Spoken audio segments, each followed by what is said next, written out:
It's 6 o'clock. I'm Simon Oxley. The headlines: Council considering legal action over homeless families being sent to Luton. Man jailed for sex offences at Aylesbury swimming pool. And protesters backing Milton Keynes community building. BBC Three Counties Radio. Luton Borough Council is considering legal action over the number of homeless families from London being sent to the town. They say some London boroughs are breaching local overcrowding standards and they'll take them to court over it. It comes as a BBC investigation reveals more than 100 households have arrived in the area. More from Carol Abercrombie. At least 13 London boroughs have been transferring families to Luton because of a shortage of affordable properties inside the M25. Luton says the numbers are putting pressure on already stretched local services. Councillor Tom Shaw says they've complained to Waltham Forest about 57 families being placed in one housing block in the town. Waltham Forest said it's offering support to the families. A Luton man who sexually assaulted teenage girls at a public swimming pool in Aylesbury has been jailed. Anthony Crawford from Blenheim Crescent was given a 30-month sentence and placed on the sex offenders register indefinitely. Jessica Cooper reports. The 40-year-old sexually assaulted two teenage girls in the changing area at Aquavale swimming pool in February. He was arrested in April, days after another offence, when he'd looked under a changing room cubicle at a 19-year-old woman getting changed. Everyone Active, which runs the pool, says it has an extensive child safeguarding policy and staff undergo safeguarding training. The Home Secretary, Theresa May, is to call on the police to do more to increase the ethnic diversity of their workforce. She will tell the National Black Police Association that none of the 43 forces are representative of the communities they serve. Relatives of the 10 people who died in Glasgow 2 years ago when a police helicopter crashed onto a bar say the final report into the tragedy leaves many questions unanswered. Air accident investigators have briefed the families in advance of official publication of their report tomorrow. Protesters gathered outside Milton Keynes Council last night with a 4,000-strong petition handed to councillors in support of community groups staying at the Buzzy, the former bus station building. Make a Difference, which runs community services there, say they're being forced to leave after losing income from the adjacent car park. It's due to be discussed at next month's full council meeting. The new Bond movie, Spectre, filmed at Pinewood in Buckinghamshire, was screened for journalists in London last night ahead of its official release on Monday. There were mixed reviews. Boyd Hilton was one of the journalists invited. I thought it really worked at delivering what you want from a Bond film, really, all the different elements, car chases and spectacular set pieces and the kind of interaction he has with women, and cars and gadgets, all of that stuff, It just feels like a film made by Bond fans for Bond fans. In sport, England's cricketers start the second test against Pakistan in Dubai this morning. Play starts at 7 o'clock our time. And the weather, a cloudy start with some rain, but improving. Sunny spells this afternoon, a maximum temperature 14 degrees Celsius. And you can get the latest news and sport online at bbc.co.uk/3 counties.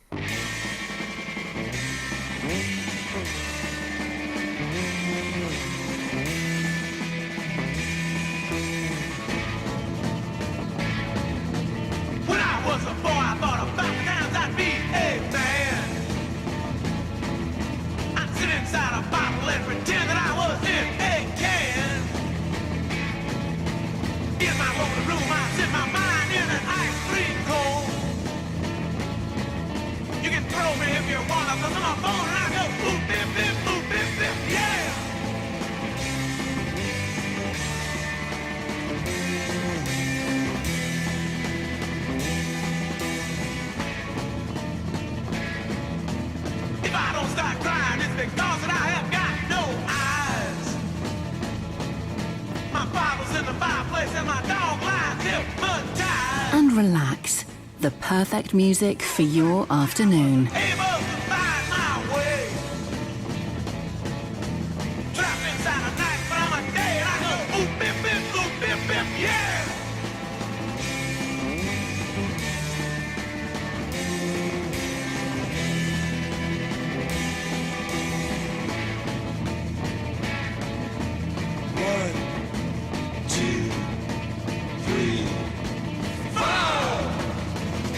Every song has a memory.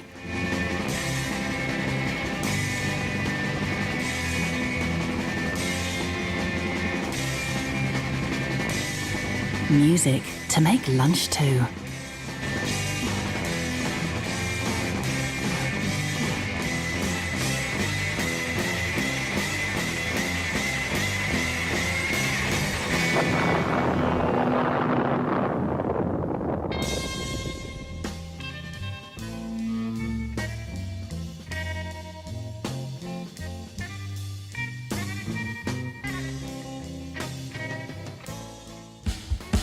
On FM, AM, online and digital radio. This is David Prever. On BBC Three Counties Radio.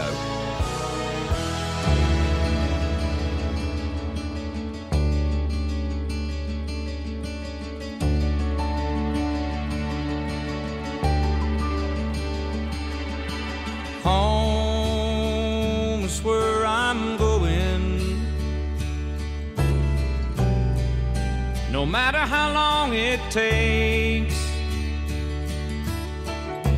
And I've been living high and free, Lord. It's time for me to try another way. I think I'll send her a postcard so she can meet my plane. I don't know what I'll say to her. I've caused her so much pain. Houston, I'm coming to see you. Houston, has it really been that long? I know I've been away, but I'm just calling to tell you I'm leaving today.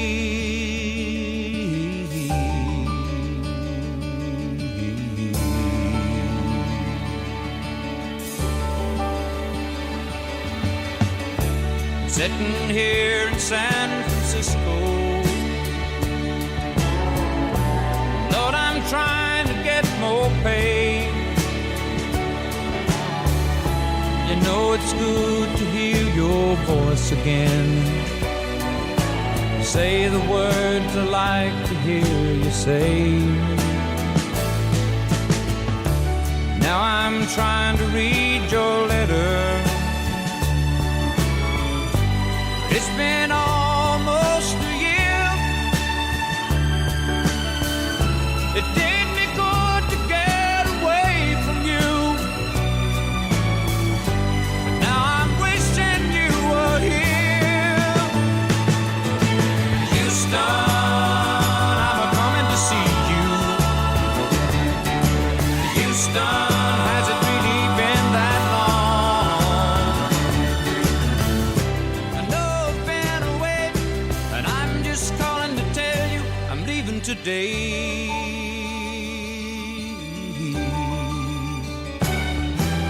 Houston, I'm coming to see you. Houston, has it really been that long? Houston, Houston, Houston. Houston, has it really been that long? The show hasn't even started yet. We've already blown your minds with Arthur Lee and Love. And a little bit of Glenn Campbell. Oh, Glenn's not very well. He's no. Stop throwing the curse around. No, I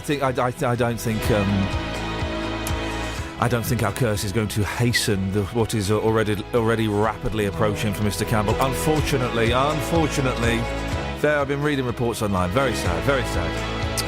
Morning, busy show this morning. So when have you cheated death? We're carrying that over from yesterday. Oh, what have you blocked? What have you blocked? Yes, that's what we're doing. Beds, That's it. hearts and bucks. This is BBC Three Counties Radio. Let me do this, and then we'll crack on with what have you blocked. So someone, I think it was Susie on Twitter, came up with this one. It's a corker. But before that, Luton Borough Council is considering legal action against a number of London authorities sending their homeless to the town. It comes as a BBC investigation reveals more than 100 families have been moved to Luton from the capital. Well, our reporter, Matt Precy, has been investigating this, and he joins me now. Morning, Matt. What's going on? Hello, Ian. Well, we lodged a series of Freedom of Information Act requests to at least 30, and at least 13 London boroughs have been transferring families to temporary or permanent accommodation to Luton because they're running out of affordable properties that they can procure. They're seeing rising demand because of the increasing numbers of people presenting themselves as homeless, and that's being blamed on rising rents within the capital and in many cases changes to the welfare system.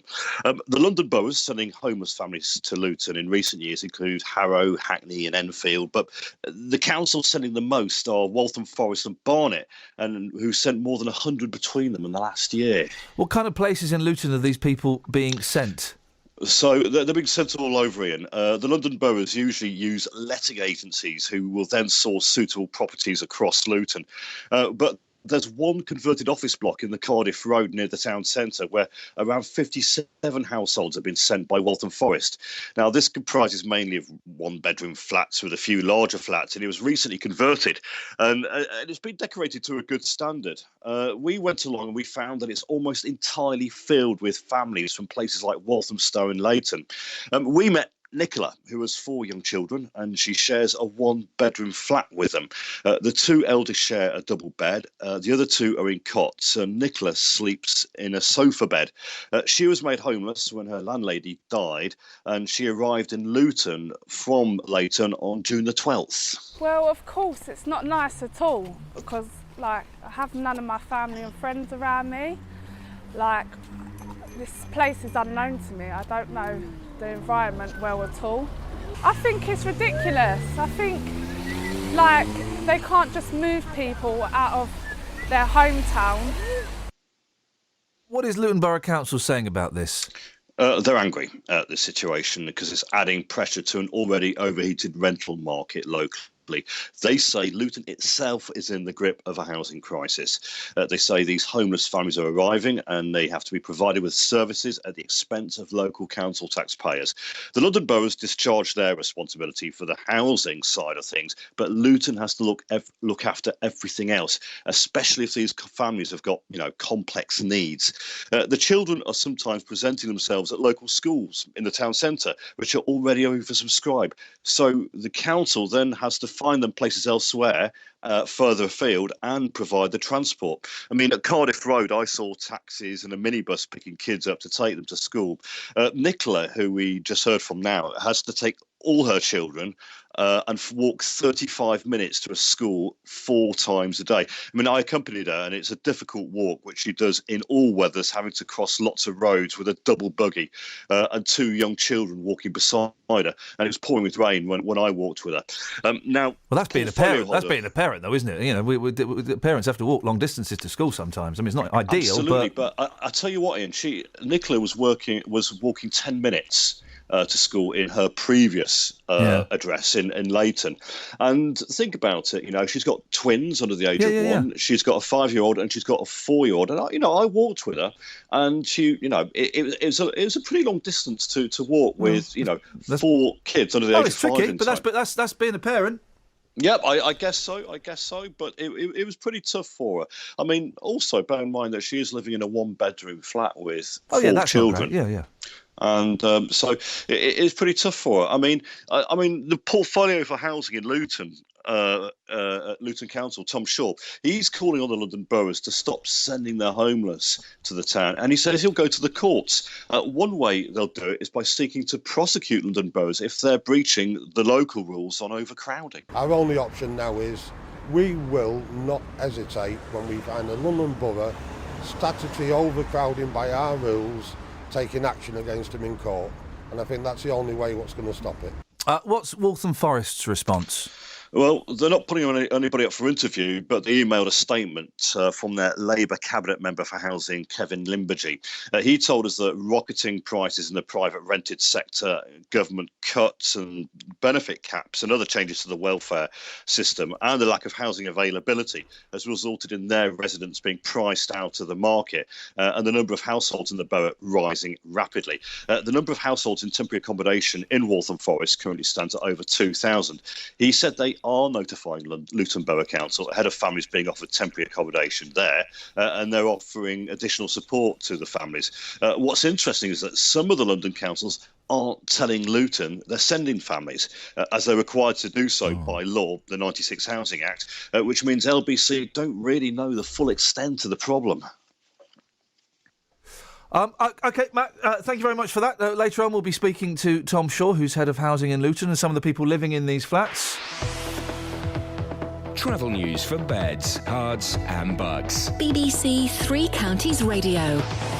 It's quiet so far this morning. On the M1, though, there's roadworks in both directions between junction 12 for Flitwick and 11 for Dunstable. It's got very busy there yesterday, so it's expected to be busy again. And also, it could be very busy on the North Orbital Road in St Albans. There's lane closed there in each direction between the Park Street roundabout and the London Coney roundabout, but it's quiet so far this morning. On the A40 in West Wickham, there's roadworks at the junction for Old Oxford Road, so expect queues there. And also on Beaconsfield Road in Farnham Common, there's temporary traffic lights at Barn Close. Farnham Common! I used to live in Farnham Common! I used to live in Farnham Common! Whoa! I used to live in Farnham. Between the ages of 11 and about, let's say 19 for legal reasons, I used to live in Farnham Common. I used to live at number 3 Forge Drive, Sammy. You can tell us the Farnham Common bit again. We never got mentioned on the radio. Tell us again. Go. Okay, in Farnham Common, Beaconsfield Road, there's some temporary traffic lights at the junction for Barn Close. So there could cause delays through. I know, I'm looking for your Forge Road now. Barn Close. Forge Drive is what you want. Forge Drive. It might be just... Find it. Well... I can see the Drifters RFC. The Drifters. It's quiet. The There's no traffic there. Drifters are from America, Sammy. I think you may have got this wrong. Anyway, excellent. Thank you very much indeed. Farnham Common, Catherine, on the radio. I don't even know where that is. It's on the very cusp of Buckinghamshire. Some may say Berkshire, not I. 6:16. It's Thursday, the 22nd of October. I'm Iain Lee. These are your headlines on BBC Three Counties Radio. Luton Borough Council is considering legal action over the number of homeless families from London being sent to the town. A Luton man who sexually assaulted teenage girls at a public swimming pool in Aylesbury has been jailed. And protesters gathered outside Milton Keynes Council last night with a 4,000-strong petition handed over in support of community groups staying at the Buzzee, the former bus station building. Every weekday from 3. It's not just about what we bring you. Starting off on the M25, it's particularly heavy moving anti-clockwise. It's also about what you bring us. In the end, I could only eat off my ironing board. Your stories. Every room in the house was climbing over mountains of rubbish. Your humour. There's a reason why you earn the big bucks, you see. That sort of insightful comment is exactly right. Your opinions. Well, the culture's got to change because the police can't do it and the traffic wardens are so busy, so the culture has to change. I think parents do change into different human beings when they are picking their kids up. Roberto Perroni. And everyone across beds, hearts and bucks. Weekdays from 3 on BBC Three Counties Radio. Floating in the river with a saturated liver, and I wish I could forgive her, but I do believe she meant it when she told me to forget it, and I bet you will forget it when you find me in the morning wet and drowned, and the wood gets drowned. I'm going down. I'm coming up for air, it's pretty stuff under there. I'd like to say I didn't care, but I forgot to leave a note, and it's so hot to stay afloat, I'm soaking wet without a boat, and I knew I should have taken off my shoes. It's front page news. Going down.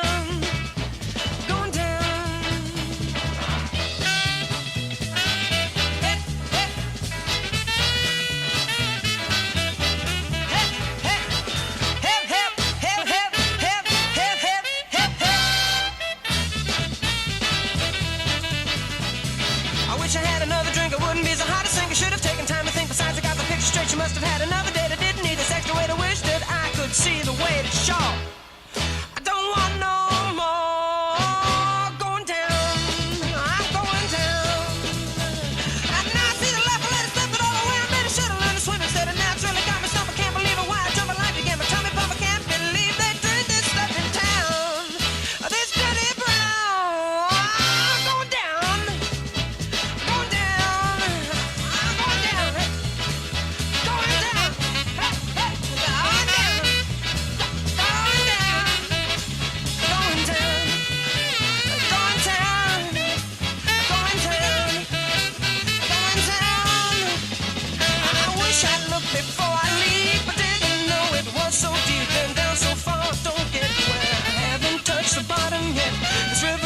So getting old, I'm hungry, sleepy, wet and cold. She told me me to forget it nice. I should have taken her advice. I only want to go on home. I'd gladly leave that girl alone. What a way to spend the night. If I don't drown, I'll die of fright. My pappy taught me how to float, but I can't swim a single note. He threw me in to teach me how. I stayed there floating like a mama cow, and now I've floated way downstream. No, this has to be a dream. If I could find my way to shore, I'd never do this anymore. Now give you 3 up and down, but I'm going down. Just one more time for now. I got going down. Going down. Going down. I'm going down. Going down. Back home. Back home. Back home. Going down. Going down. I'm going down. I'm going back home. Back to my friends. Back to the worm. Back to do with the two. I'm going home.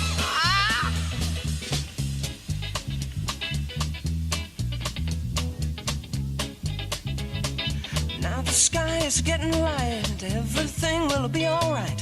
Think I'll finally got the knack of just floating lazy on my back. I never really liked that town. I think I'll ride the river down, just moving slow and floating free. There's a river swinging under me, waving back to the slopes on shore. I should have thought of this before. I've flown on down to New Orleans and picked up on some swinging scenes. I'm gonna know a better day. I'm gonna get moving all the way, going down. Easy listening for your afternoon.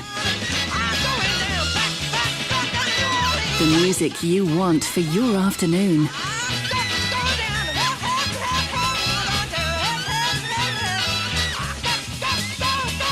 One of them came up against me, I couldn't touch it. I was shocked.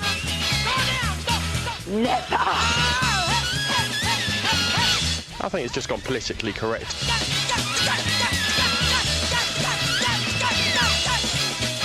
Tasty. Morning, guys. Morning. Kelly, great to have you back with us today. Thanks, player. Thank you. No. Thank you, player. Thanks, player. No. Oh. No. Thank you, player. You're No. welcome. For crying out loud, woman. What's your problem today? None taken. Right on my nerves. You're welcome. She should turn that microphone off. What has gotten into her today? How dare she speak back to me like that? Outrageous. Outrageous. Give her one more chance. You're a plum. Oh! Gosh! Thank you very much indeed. It's appreciatus.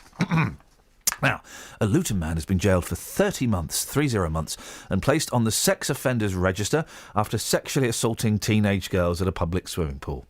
Anthony Crawford assaulted 2 girls in the changing area at Aqua Vale swimming pool and looked under a cubicle whilst a 19-year-old woman was getting changed. Catherine, tell us what happened in this case, please. Well, Anthony Crawford is 40 and he's from Blenheim Crescent in Luton. On the 7th of February, he assaulted 2 girls in the changing area, as you said, at Aqua Vale swimming pool.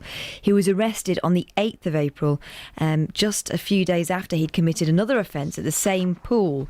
This time, he looked under the changing cubicle while this woman was getting changed. So yesterday, he was sentenced to 30 months imprisonment, put on the sex offenders register indefinitely, and given a sexual harm and prevention order. Have the people from the pool said anything? Well, we did approach them. They're called Everyone Active, and they sent us a statement. It says that we take child safeguarding extremely seriously and will remain vigilant at all times. We have an extensive child safeguarding policy, and our colleagues undergo safeguarding training. Are there any systems in place to try and reduce these types of crimes at swimming pools? Because you can't have cameras in the changing rooms, can you? Apparently, there's got this scheme called Leisure Watch, which is all about training people who work in these places to know what to look for and how to report concerns.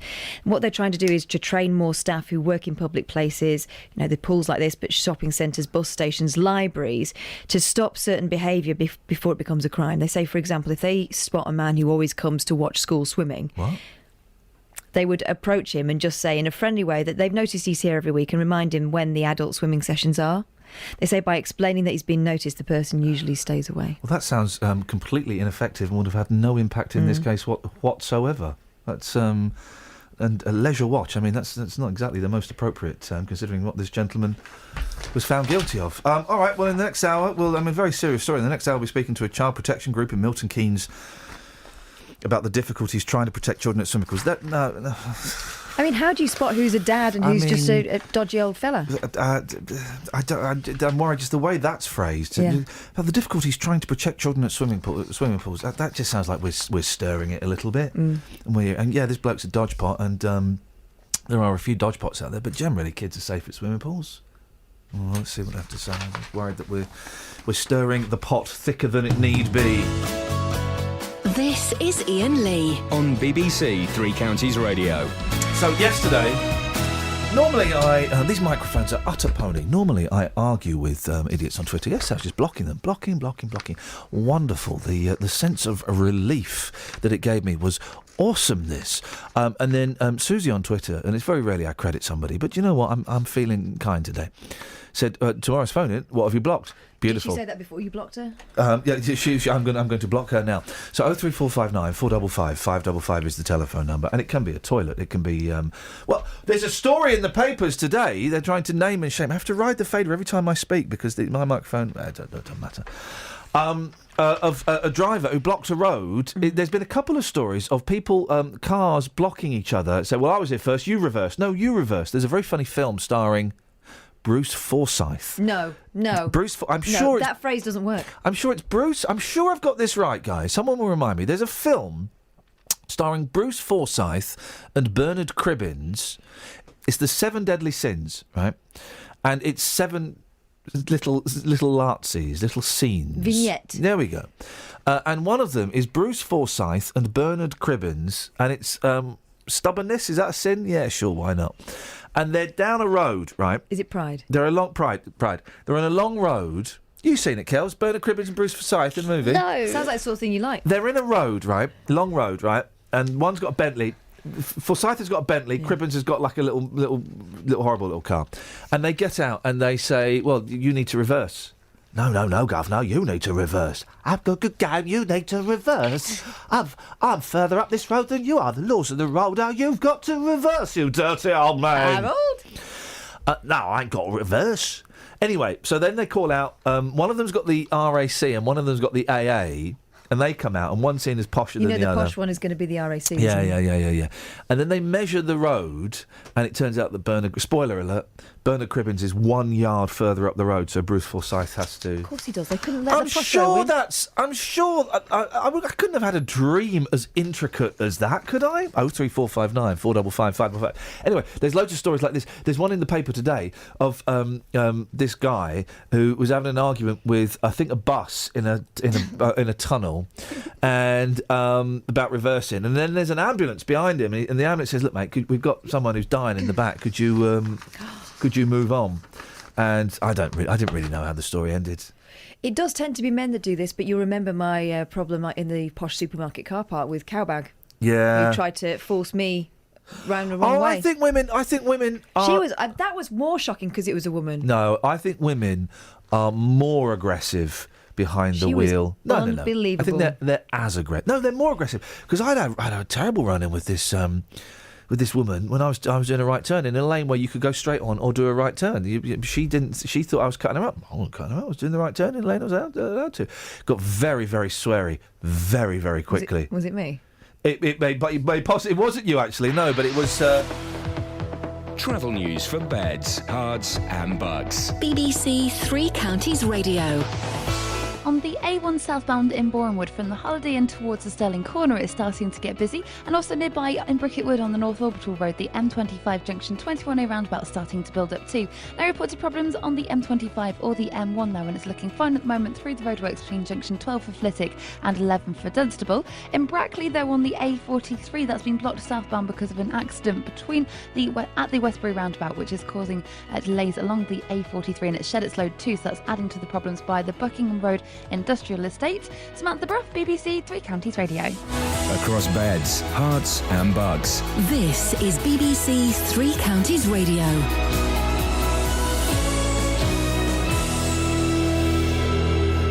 It's 6:30. I'm Simon Oxley. Luton Borough Council is considering legal action over the number of homeless families from London being sent to the town. A Luton man who sexually assaulted teenage girls at a public swimming pool in Aylesbury has been jailed. The Home Secretary, Theresa May, is to call on the police to do more to increase the ethnic diversity of their workforce. And protesters gathered outside Milton Keynes Council last night with a 4,000-strong petition handed to councillors in support of community groups staying at the Buzzy, the former bus station building. Three Counties Sport. BBC Three Counties Radio. England's cricketers start the second test against Pakistan in Dubai this morning. Play starts at 7 o'clock our time. England will check on the fitness of all-rounder Ben Stokes.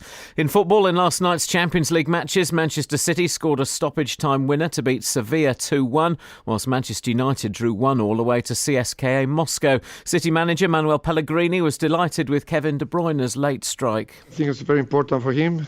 We tried to make some change because we are not arriving to their box. We are not creating chances. That's why we put Kevin in front with Yaya. Fortunately, we create that play that finished with the goal. In the Europa League tonight, Liverpool play their first home match under new manager Jurgen Klopp as they host Rubin Kazan. Tottenham are away to Anderlecht. Milton Keynes Dons are down to 20th in the Championship after Brentford won at Wolves last night and Leeds drew at Fulham. Luton Borough Council have welcomed Luton Town's plans to develop land at Junction 10 of the M1 to finance a new stadium elsewhere in the town.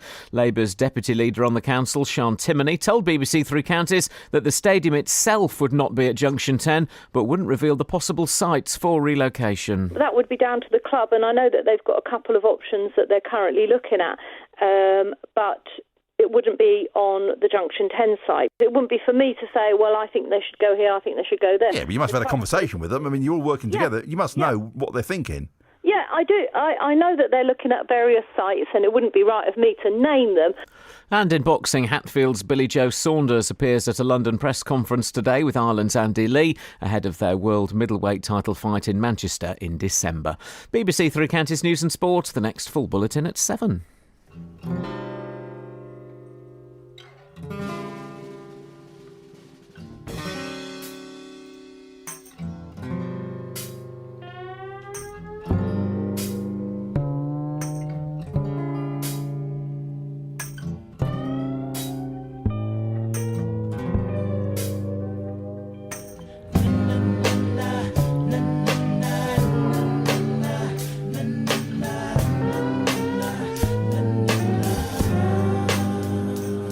You're beat up, broken down. Every man knows your name in this whole damn town. And every bar, they know you drink. What should I think? I turn around and look, and your gaze will do the wink. I thought I'd be happy with a woman like you, but you walked on my pride and my manhood too.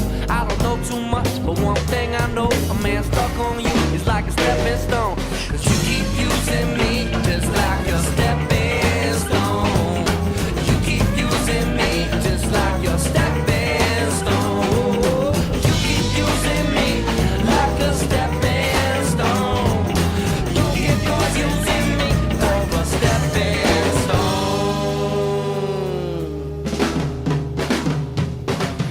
Forgot to mention, what was your real intention?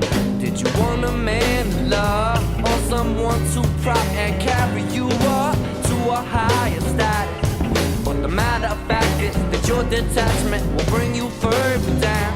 And now you're all used up, don't bother coming round. Cause you keep using me just like your stepping stone. You keep using me just like your stepping stone.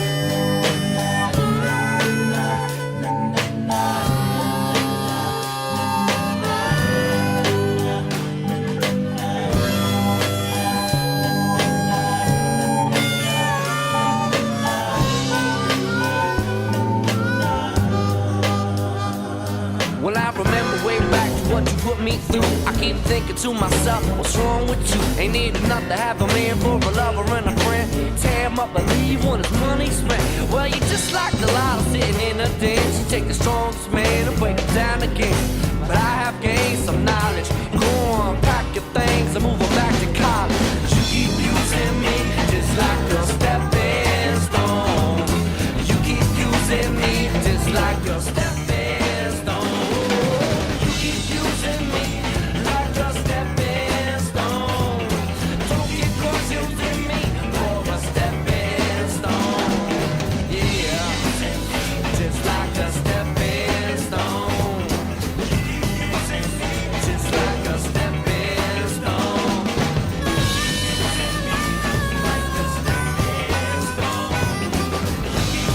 Morning, guys. Let's be having it. So, what have you blocked? Your near-death experiences?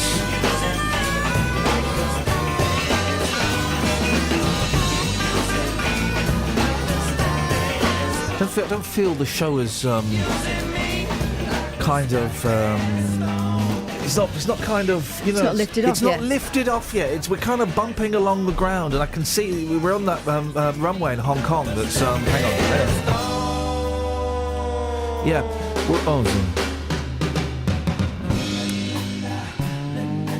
Etc. Etc.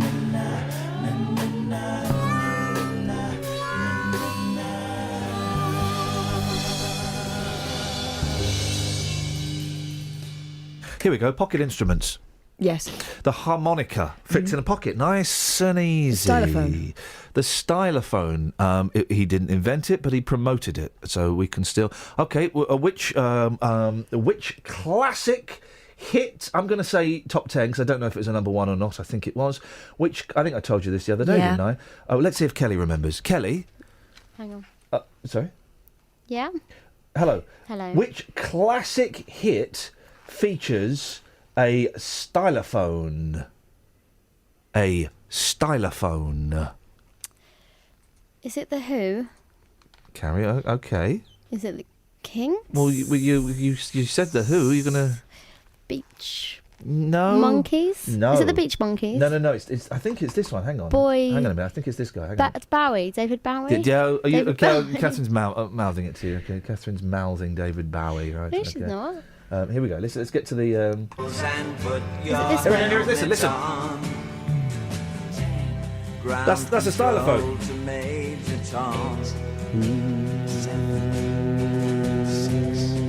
And then there's a solo, isn't there?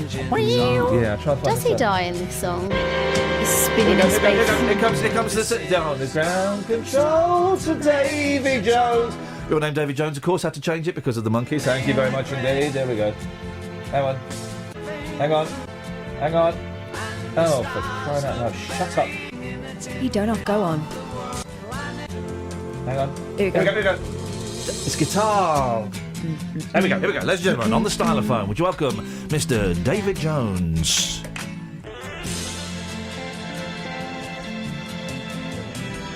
He set it to vibrato.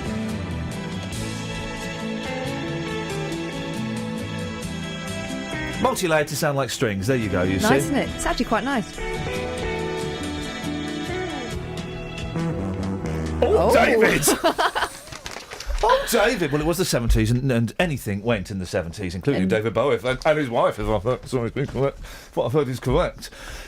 Anyway, so, pocket instruments. We've got the stylophone, we've got the harmonica, we've got the... Oh, if you had a big pocket, you know the Maharishi trousers, you could fit in one of those... Piccolo? No, well, piccolo.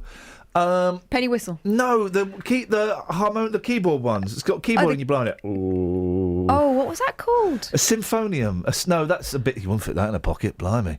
Harmonium. Was it a harmonium? What's the thing called, Mark? It's got a keyboard on it, but you blow into it. It's too early for that, Ian. Okay, well, never too early to... we'll end up there. What you got for us, Mark? Things you've blocked up. Well, my dad technically did it. He blocked my nose up with a pea. Oh, Dad, that is that's actual abuse. You could take him to the European Court of Human Rights and get thousands. I wouldn't eat my dinner, so he took one of the peas off the plate, put me in a headlock, and pushed the pea up my nose. Interesting technique. And a year and a half later, I was in the garden on my motorbike, and sneezed, and I had a blocked nostril for a year and a half, sneezed, and the pea come out. What? Right, hang on a second. Yeah. How old were you when he shoved a pea up your nose? About 8 years old. Right, so that means at 9.5 you had a motorbike? Yeah. What, like an engine motorbike or a brum? Yeah. 100cc Honda XL, mate, yeah. At 9.5 years old? Yeah, Is your dad Evel Knievel or Eddie Kidd? You need a bike, mate. Everybody has to have a bike. Not 9.5-year-olds! You weren't driving it around Dunstable, were you? No, 3.5 acres of land he had. So Oh, just beautiful. That was all right.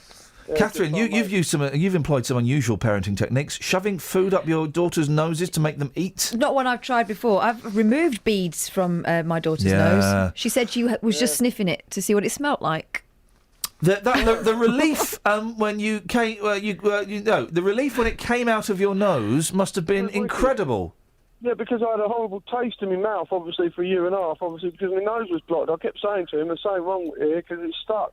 No, you're all right. And he still denies it to this day. I still tell him, he still won't have it. Do you know what I mean? Did you not think, like, the 2 days after, you got a mouldy pee in your nose, and did you not think, it was hard when it come out. Oh, I bet it was.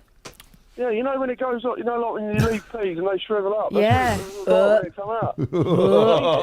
Let me tell you other thing he did to me. He hung a dead pheasant by my school tie up on my lampshade. And then when I come home from school, he said, "Oh, there's something for you in your bedroom."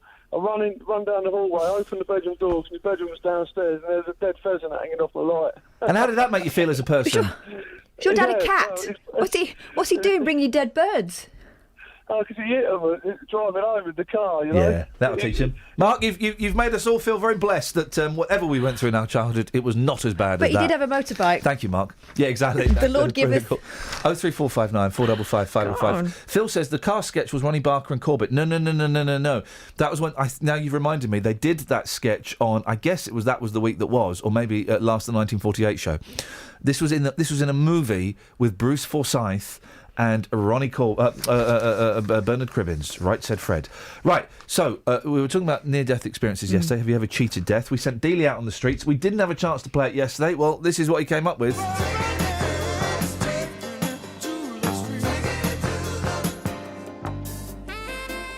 Taking it to the streets with J-Dog.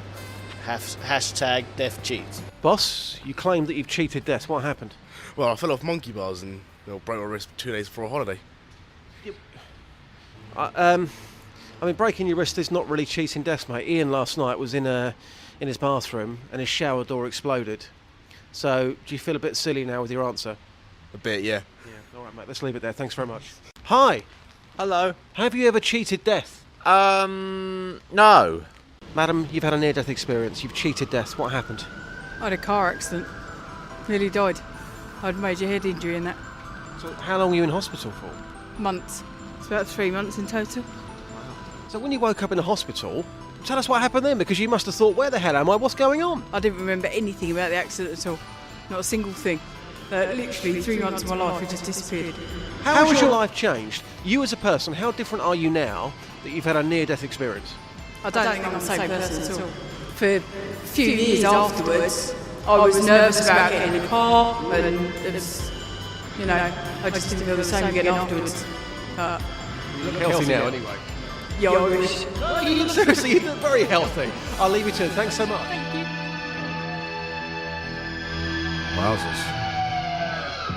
Wowzers. I mean, gosh. I've cheated death. Oh, yeah, there we go. This is the start. Okay. A melodica. Ah, yeah. Okay, here's my story. Yeah, okay. Walking along the side of the road in Nottingham, where I was at university, with a mate of mine. We're messing about, chatting and laughing and stuff, the way you do when you're a teenager. Don't so much when you're in your 20s and 30s. All of a sudden, he thinks it's hilarious to push me into this wall, just as a car came sweeping off the road and ploughed right into a tree next to us, where we would have been if we hadn't been messing about. That, my friends, is cheating death. Yeah, as predicted, as disappointing as I know it would be. That's not You've been bigging that up for 22 hours. We went for breakfast after the show, the four of us, and you could tell us no, I'll tell you tomorrow. Go on, tell us. I bet it's rubbish. No, I'll tell you tomorrow. It was rubbish. He said, I'll ask you twice more and you'll tell me, and I didn't. Are we allowed to call it the Jews harp anymore? I was going to suggest that, but I don't think we are allowed to call it that anymore, even though everyone knows what it is. The Jew harp. I've googled Jews harp to see if it's offensive. I don't think it is. I don't think. Why is it called that though? The Jews harp, also known as the jaw harp, mouth harp, Ozark harp, or trump. A what? You put it in your mouth and twang it, don't you? No, because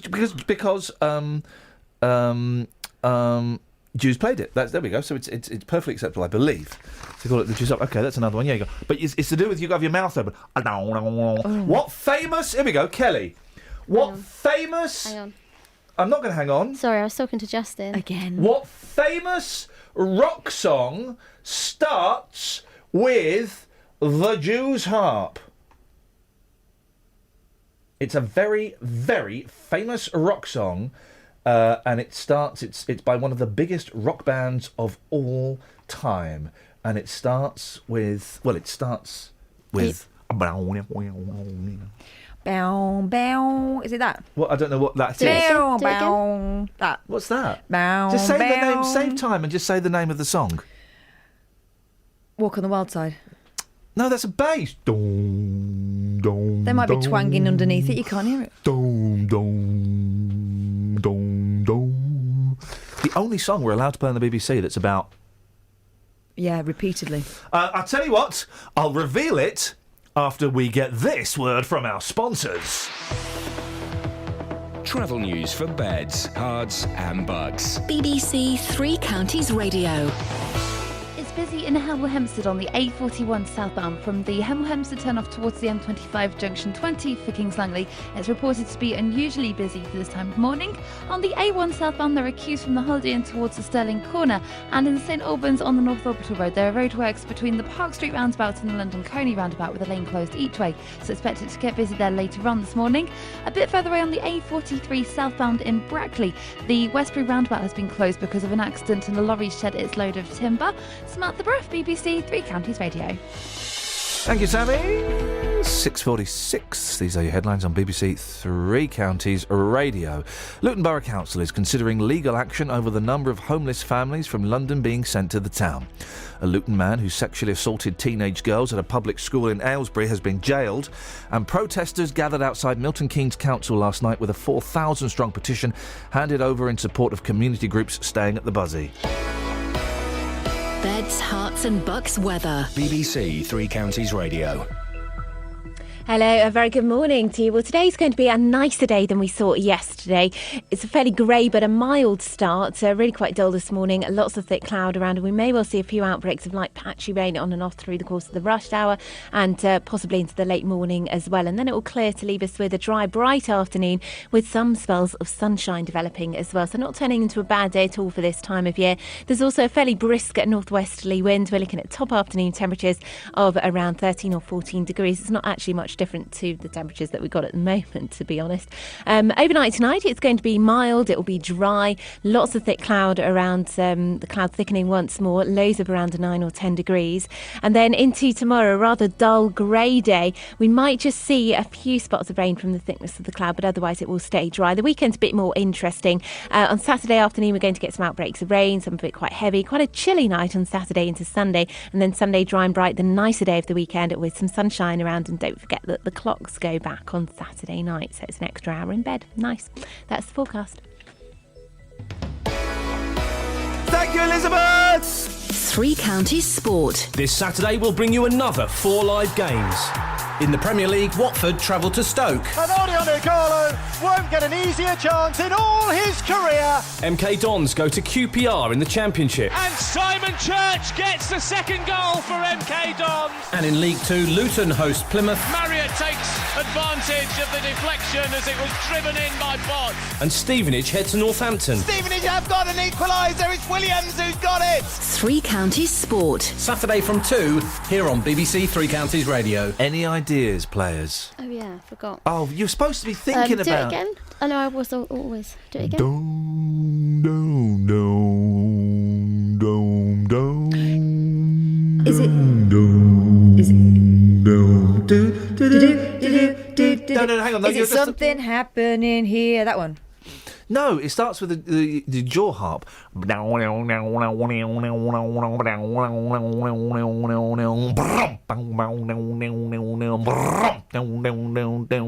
by? Then it goes into the vocals. I was doing jaws harp, drums, and guitar there. So talented. So ask me that A again. one-man mouth band. I'll. If I say who's it by, you're going to say Yes. you. No, ask me the question. Who's it by? Yes. It's by Yes. No. Who? Yes. The Who.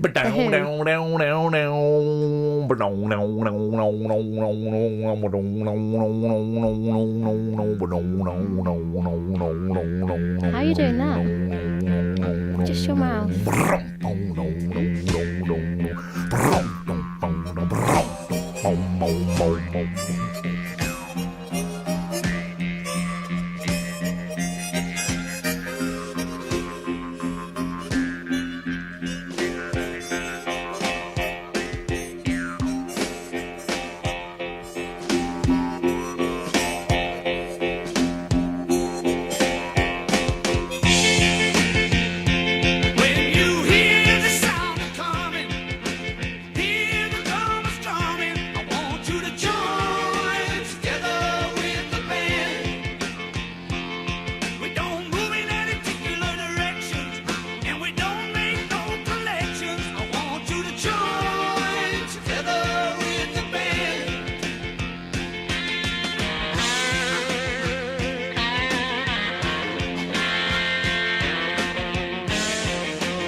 Like the Kinks, they're such an odd band, The Who. They're so inconsistent. But some of their 70s singles, this and Relay's an odd flop, but man, it's got loads of wah-wah on it. In fact, tomorrow we're playing Relay by The Who.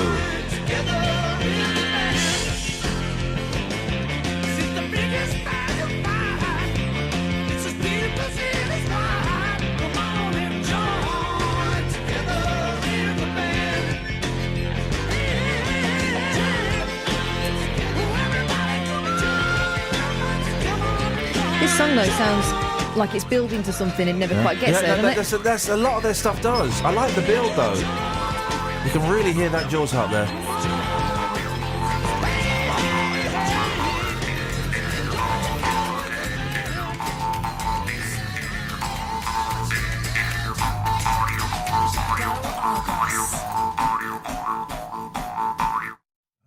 That's that done, which is... subliminal messaging there as well. Subliminal messaging there. I've got my eye on the ball. We've got 30 seconds, and then we're going to play this week's BBC introducing track. Have you got a story? Give us a story. Cat got drunk.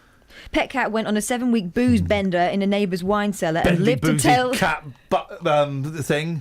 Lived to tell the tale. Al Josha, the Turkish Angora Moggy... it didn't live to tell the tale. It survived. Go home, Al Josha, you're drunk. Got through 3 bottles of Riesling, lightweight, after smashing them open. Yeah, smashed it. Cat smashed it. Just pop the cork Cat in with your smash finger. fever. Kelly Betts, this week's BBC introducing track. It's the second from last week that we have to play this on the show as you're leaving. So tell us a little bit about Elton John and their song Cold Love. It's a guy called Ethan. Okay. Not Elton John. Okay, that's disappointing. I was looking forward to hearing that. Okay. You know, Elton, if we ever did reintroducing, then we could play Elton John. You've given me a brilliant idea for a feature I'm going to do. Is it called reintroducing? Yes, You're it going to is. play Elton John? Yes, I am. Yes.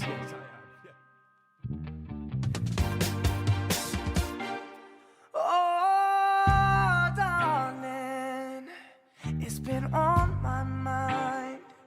You pull me in, then break me away. Why do you do this to me? I couldn't give you no more. Full of bad intentions, this page is torn. Yeah. You keep me in my place at night. You keep me in a state of mind. Oh, how could I get by without you? Oh, this is cold love in its prime, and I wish this didn't feel so right. It's addictive. Try to reach you one more time. Your chill keeps me alive. Oh, this is cold love in its prime, and I wish this didn't feel so right. It's addictive. Try to reach you one more time. Oh, your chill keeps me alive. Oh, so alive. So alive, so alive, yeah. Oh, you bring me down to my knees. How could I forget this? What you did to me. You keep me coming back for more. You keep me in my place at night. Keep me in a state of mind. Oh, how could I get by without you? Oh, this is cold love in its prime, and I wish this didn't feel so right. It's addictive. Try to reach you one more time. Your chill keeps me alive. Oh, this is cold love in its prime, and I wish this didn't feel so right. It's addictive. Try to reach you one more time. Oh, your chill keeps me alive. Oh, so alive. So alive. So alive. Yeah.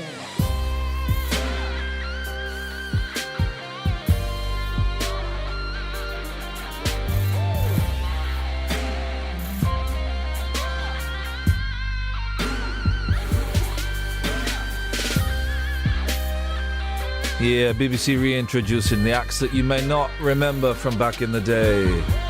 It's a new one from Elton John, big in the 70s, the 80s, got a little bit smaller in the 90s, got big again and then became a dada. Respect to all the gay dads out there. If I wanted to buy that pop record, Kelly Betts, how do I do it? EltonJohn.com. Thank you very much indeed.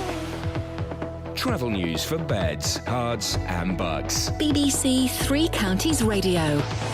On the M25 clockwise, there's been an accident at junction 7 for Maple Cross, between there and junction 19 for Watford, but it's been put on the hard shoulder, so there are queues, but it's very slow. And the A41 southbound from Hemel Hempstead at the Two Waters Road towards the M25 junction 20 for Kings Langley is busier than usual so at the moment. And on the North Orps Road at the M25 junction 21A roundabout, that's also looking very busy. And the A40 London Road, a bit further out in Wheatley, has been blocked eastbound because of an accident at Wheatley Road. Also, the A43 southbound in Brackley, a lorry set its load of timber at the Westbury roundabout, so that's causing delays southbound by the Buckingham Road Industrial Estate. Samantha Bruff, BBC Three Counties Radio. Thank you very much, Sammy. Excellent stuff as always. So, busy show coming up. Got a 10-year-old, it's his birthday. Happy birthday, Wilson. He's going to come in and produce an hour of the show. 8:30, we've got Shoop Shoop Snagga Bagga Wally Wally Wang Dang coming on the show. That was close. And what have you blocked?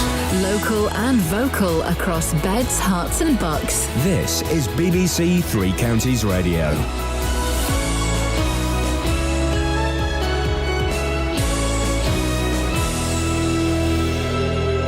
It's 7 o'clock. I'm Simon Oxley. The headlines: Council considers legal action over homeless families sent to Luton. Man jailed for sex offences at Aylesbury swimming pool. And protests in support of Milton Keynes community building. BBC Three Counties Radio. Luton Borough Council is considering legal action over the number of homeless families from London being sent to the town. They say some London boroughs are breaching local overcrowding standards and they'll take them to court over it. It comes as a BBC investigation reveals more than 100 households have arrived in the area. More from Carol Abercrombie. At least 13 London boroughs have been transferring families to Luton because of a shortage of affordable properties inside the M25. Luton says the numbers are putting pressure on already stretched local services. Councillor Tom Shaw says they've complained to Waltham Forest about 57 families being placed in one housing block in the town. Waltham Forest said it's offering support to the families. A Luton man who sexually assaulted teenage girls at a public swimming pool in Aylesbury has been jailed. Anthony Crawford from Blenheim Crescent was given a 30-month sentence and placed on the sex offenders register indefinitely. More from Jessica Cooper. The 40-year-old sexually assaulted 2 teenage girls in the changing area at Aquavale swimming pool in February. He was arrested in April, days after another offence, when he'd looked under a changing room cubicle at a 19-year-old woman getting changed. Everyone Active, which runs the pool, says it has an extensive child safeguarding policy and staff undergo safeguarding training. The Home Secretary, Theresa May, is to call on the police to do more to increase the ethnic diversity of their workforce. She will tell the National Black Police Association that none of the 43 forces are representative of the communities they serve. Protesters gathered outside Milton Keynes Council last night with a 4,000-strong petition handed to councillors in support of community groups staying at the Buzzy, the former bus station building. Make a Difference, which runs community services there, say they're being forced to leave after losing income from the adjacent car park. It's due to be discussed at next month's full council meeting. The new Bond movie, Spectre, filmed at Pinewood in Buckinghamshire, was screened for journalists in London last night. Ahead of its official release on Monday, there were mixed reviews. Boyd Hilton was one of the journalists invited. I thought it really worked at delivering what you want from a Bond film, really, all the different elements, car chases and spectacular set pieces and the kind of interaction he has with women, and cars and gadgets, all of that stuff, It just feels like a film made by Bond fans for Bond fans.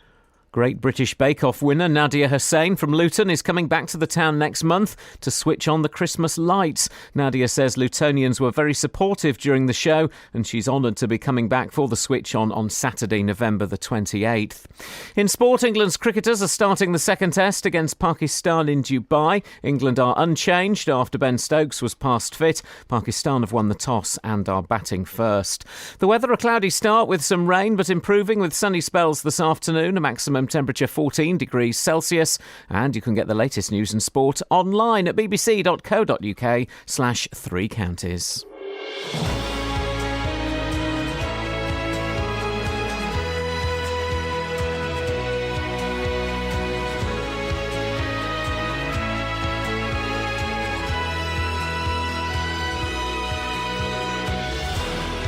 Morning, guys. Iain Lee, BBC Three Counties Radio.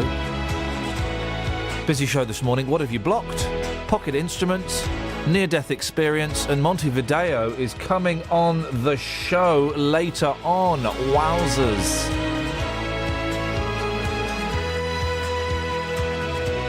Oh 03-459 455 555 is the telephone number. Across beds, hearts and bucks. This is BBC Three Counties Radio.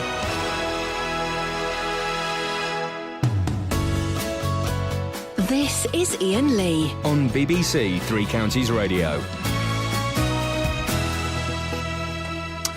Luton Council says it's considering legal action against a number of London boroughs who've been dumping people they can't house in the town. More than 100 families have been relocated to Luton, which is dealing with its own housing problems. In the latest move, the Luton Borough of Waltham Forest has bought a block of flats on Cardiff Road, so it can move in around 57 families. Among them is Timothy Alexander, who joins me now. Morning, Timothy. Morning, Ian. Hi, hello. Yeah, whereabouts have you moved from? I moved from Walthamstow to Luton since the 15th of September. Blimey, that's quite a distance. How did that come about? Well, I was made homeless along with my wife and son, through an eviction. Yeah. Went to the council for support, and this is where they moved us to, Luton. And how do you get a letter one day, Timothy, and you open it up and it says your next place of residence will be in Luton? No, not at all, because I'm full-time employed by TF Transport for London, so I work for the London Underground. Yeah. It was just a matter of us being served with the eviction notice on one day, going to the council for help and being put in Luton on the same day. Oh, on the same day? Okay. Same day, yeah. Don't get me wrong, Ian. I'm grateful for the fact that I have a roof over my head. Yeah. At the same time, it's still a catch-22. Because the point of going to the council is asking for help because I'm actually in a bad situation. But I'm still in that situation of being moved so far out. Yes, that must be true. Where do you have to get to for work then? Well, I have to get to central London. Yeah, so I can work in any one of the... That's a trek, isn't it? Stations. Yeah, that's a trek. This is it. It must have been a shock for you and your family when, you imagine your local council is going to put you up, within, I don't know, a 5-mile radius or something, and then to be shifted out to Luton. Well, it's a bit of a shock. I mean, as I said before, I'm grateful that I do have a roof over my head, but at the same time, it's a cost. Now being moved, let's say, X amount of miles away from where I work, yes, I am in cheaper rent, but at the same time, now I have to drive to London every single day. I mean, there are people that commute all over the country to get to work, but they can afford it. Yeah, yeah. Even though, I can't afford it. Hence the reason I went to the council. And who do you live with? We got wife and kids? What's the setup there, Timothy? Yeah, I've got a wife and a 17-month-old son. Oh, well, fantastic. Congratulations. I was going to ask how the kids getting on, but obviously blissfully unaware of all the changes that are going on. Must be exciting, actually, for the 17-month-old. And how's your wife finding it?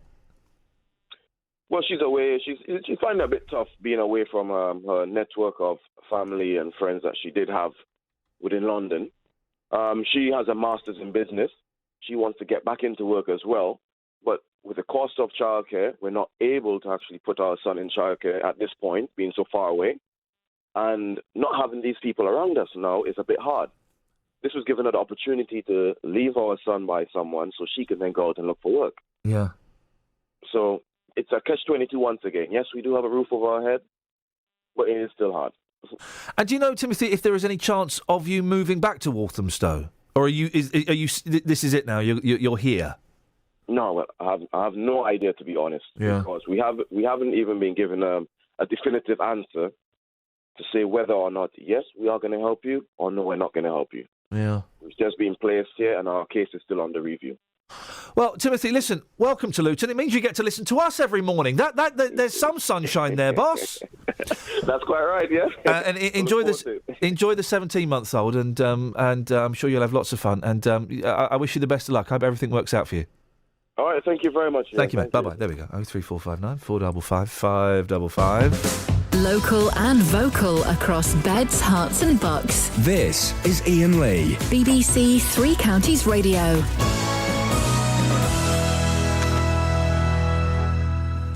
He's a thoroughly decent chap. You're right, Catherine? Yeah, just got a text back from Scoinsey. He's got the info?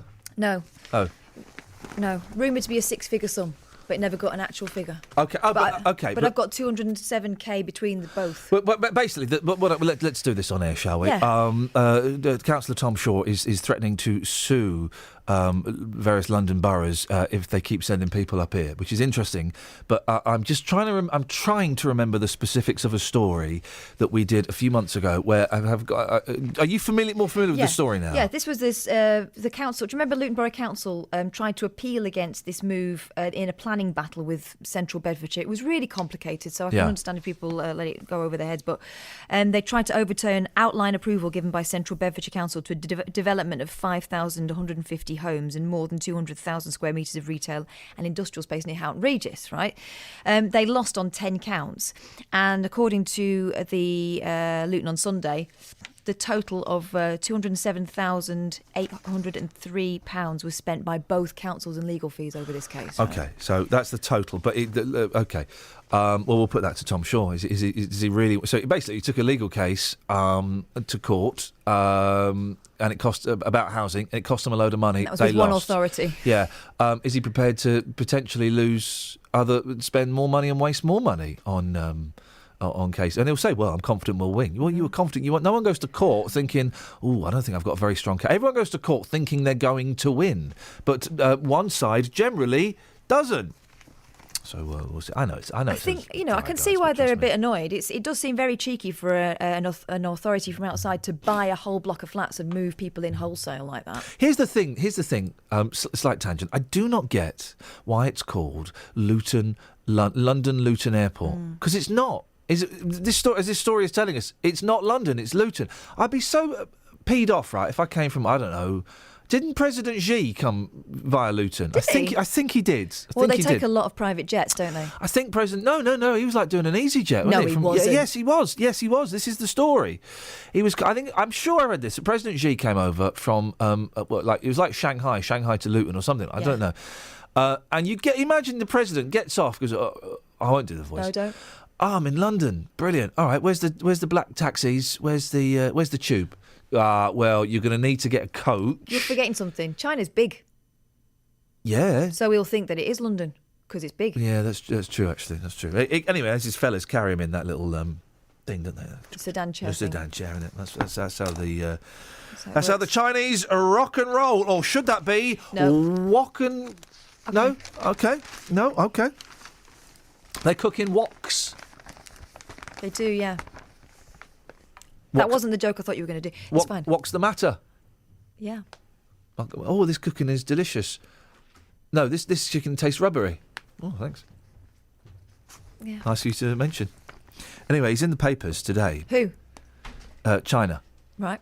President Xi of China. Right. Style... Oh, hang on a minute. It's not just President Xi of China. Do you know who else it is? Kate Middleton. It's not just President Xi of China. Oh, dear. Excuse me. And Kate Middleton. Do you know who else it is? President Xi's wife, Mrs. Xi. Jackie Chan! Jackie Chan! Oh, I love a bit of Jackie Chan. Hiya! Isn't he just cheapo Bruce Lee? Oh, for crying out loud! Yes, at the start, yes, he was, but then he created his own genre of kung fu comedy. Yeah, slightly camp. Oh, he's good. It is though, isn't it? Go and watch Drunken Master, then watch Young Master, then I'll tell you what. Let's jump forward a few years. Watch Rumble in the Bronx. I think I know what happens. He does some wicked kung fu. Man. He's flipping brilliant. What's the difference between kung fu and karate? Well, one's Chinese, one's Japanese, mate. Right. Kung fu, here we go. As Bruce Lee would say, karate is like being hit with a metal bar. Wham! Kung fu is like a metal bar with a chain at the end of it, and it hurt more. Oh. Yeah. That's actual quote from Bruce Lee. Turns out I can quote loads of Bruce Lee. Anyway, Style Queen Kate met Kung Fu King Jackie Chan as the royals again played host to visiting Chinese leader Xi Jinping. Along with husband Prince William, the beaming Duchess towered over the 5'7" martial arts movie legend who wore a bright white suit. Then it goes on to list everyone's clothes. Who got a karate chop to the windpipe? I don't think anybody did. I don't think it kicked off. Pity. But President Xi's outfit seemed a little less well-fitting yesterday, with the trousers appearing a touch too long. And then there's a picture of his trousers, and his mum could do with taking that up an inch. Really could. He's going to ruin that. He's going to ruin it. Then they went... Oh, for crying out loud. Do you know where they went? They went to a Doctor Who exhibition. Flipping it. The thing is, the Chinese have probably got a real TARDIS. They're so secretive and so far advanced with their technology. They've probably got a real TARDIS. There's been a lot of nodding and smiling, I think, from the Chinese. And there's been a lot of bowing and scraping from the British. Can we please have more money into our nuclear power plants? Please, please.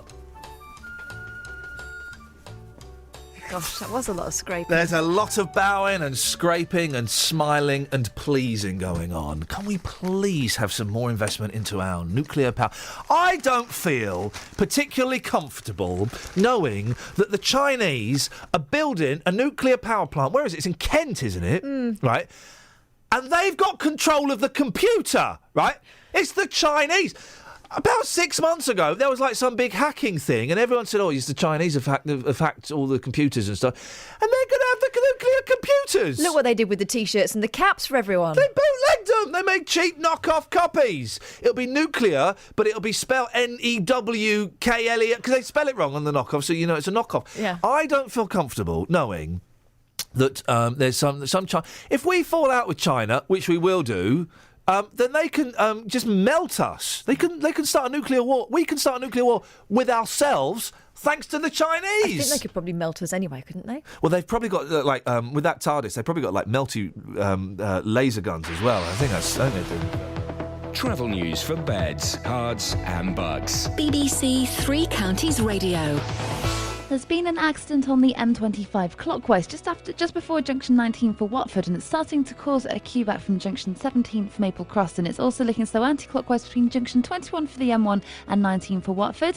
On the A41 southbound, it's busy from the Hemel Hempstead turnoff towards the M25 at Kings Langley, and on the M1 southbound, it's slow from junction 10 for Luton Airport towards junction 9 for Redbourne. A bit further away, the A43 southbound in Brackley has been blocked because of an accident, and that's at the Westbury roundabout. Of a lorry went across the roundabout at the Buckingham Road Industrial Estate, and also in Wheatley on the A40 London Road. There are queues because lanes been closed by an accident at the junction for Wheatley Road, and on the train departure boards there's no reported problems at the moment. Samantha Bruff, BBC Three Counties Radio. Thank you very much indeed.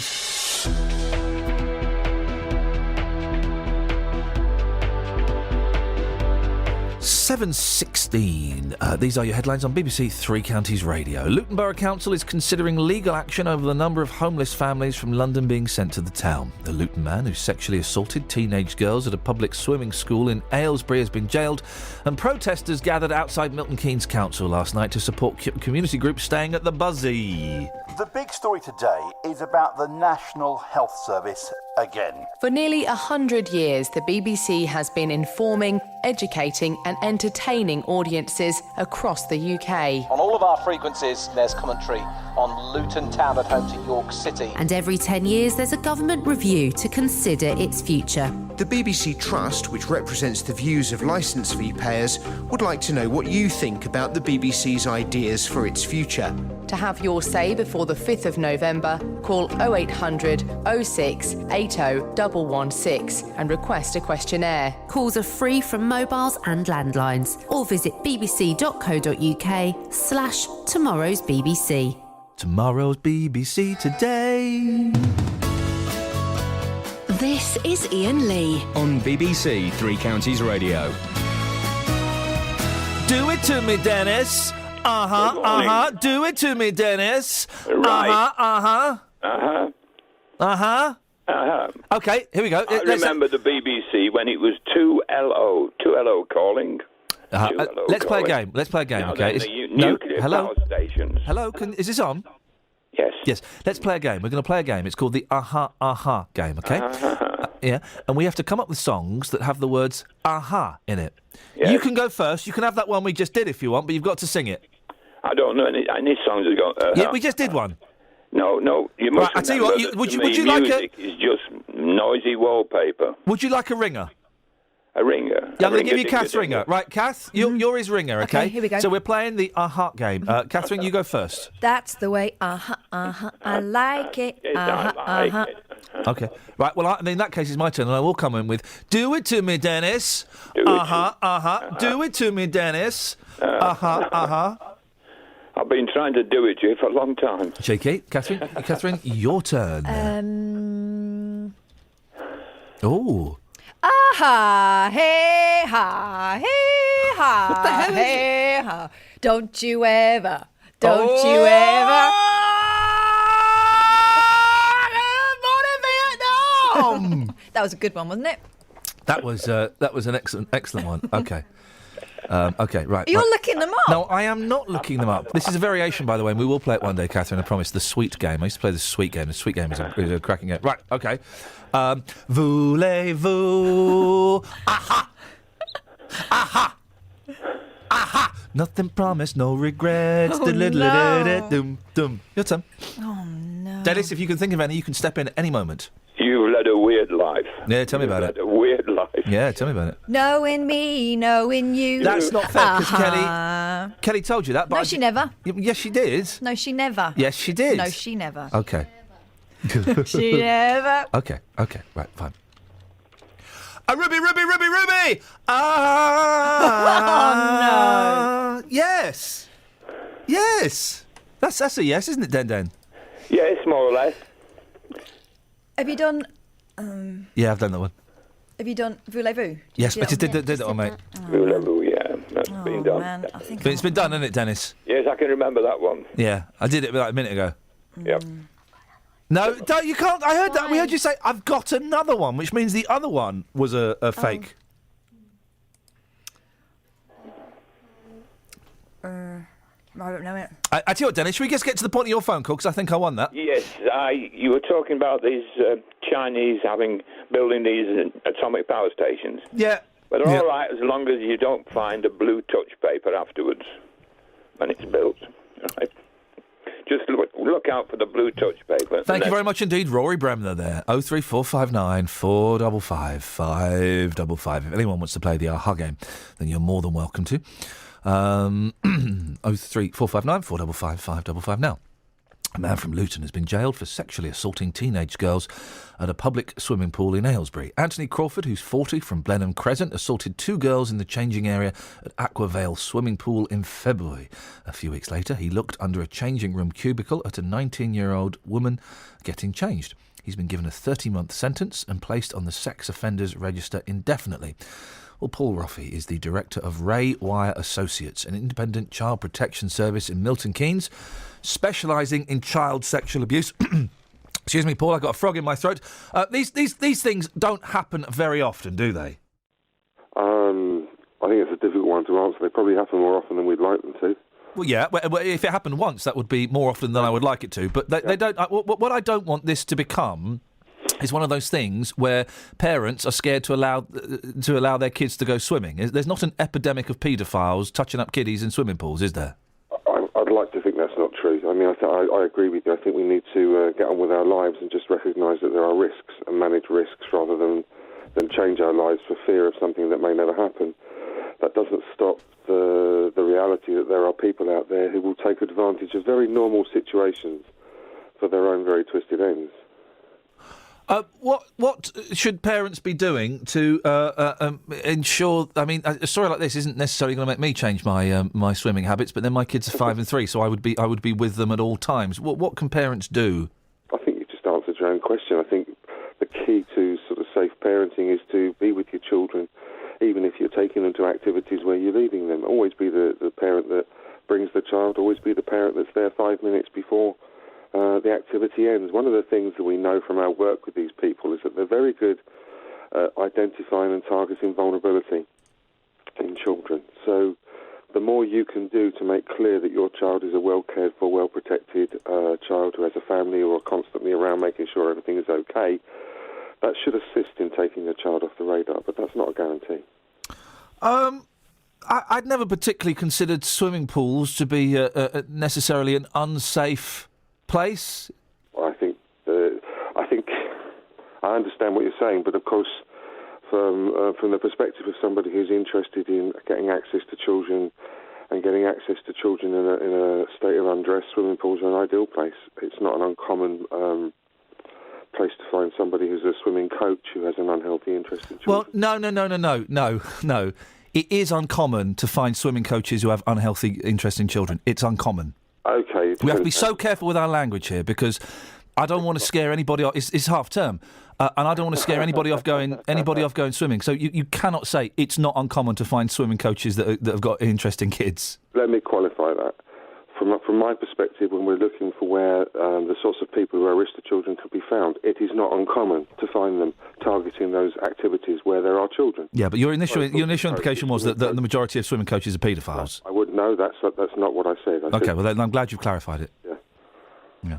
I just worry, Paul, that there are no more paedophiles than there were 50 years ago. You know, and of course, the Dodgepot's going to target kids. They can target them anywhere.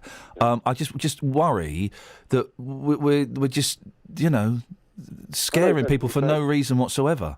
But I think what you've just said is equally true. There possibly are no more paedophiles than there were 50 years ago. The problem is 50 years ago we didn't have a clue how many there were. So one of the issues that's happened in the last 50 years...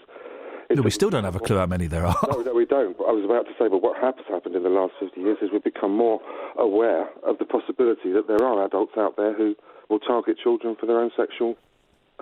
Yeah, but it's not. I mean, one case is one case too many, but it's not an epidemic. You know, I just I've never said it's an epidemic. I just think it's something that is there, and we need to be mindful of it. And as parents, we have to play our part in doing all we can to keep our children safe and other people's children safe. I'm just trying to think. My kids are 5 and 3, so I go and get changed with them, and we get a little changing room, and we get changed together. I'm trying to think what age I started going swimming on my own. 12, something like that. I think I'd let the boys go swimming at 12 on their own. I'd drop them off, go and have a coffee in the thing, watch from the viewing gallery. I'd let them go and do all that. That sounds about all right, doesn't it? I think that, if I can use the word common, I think that's probably quite a common age for young people to start establishing independent behaviour. That doesn't mean they're not at risk, though.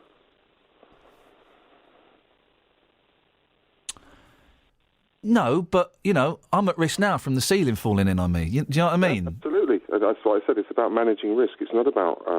I just worry that we're scaring our kids and we're protecting our kids too much, and it's not funny.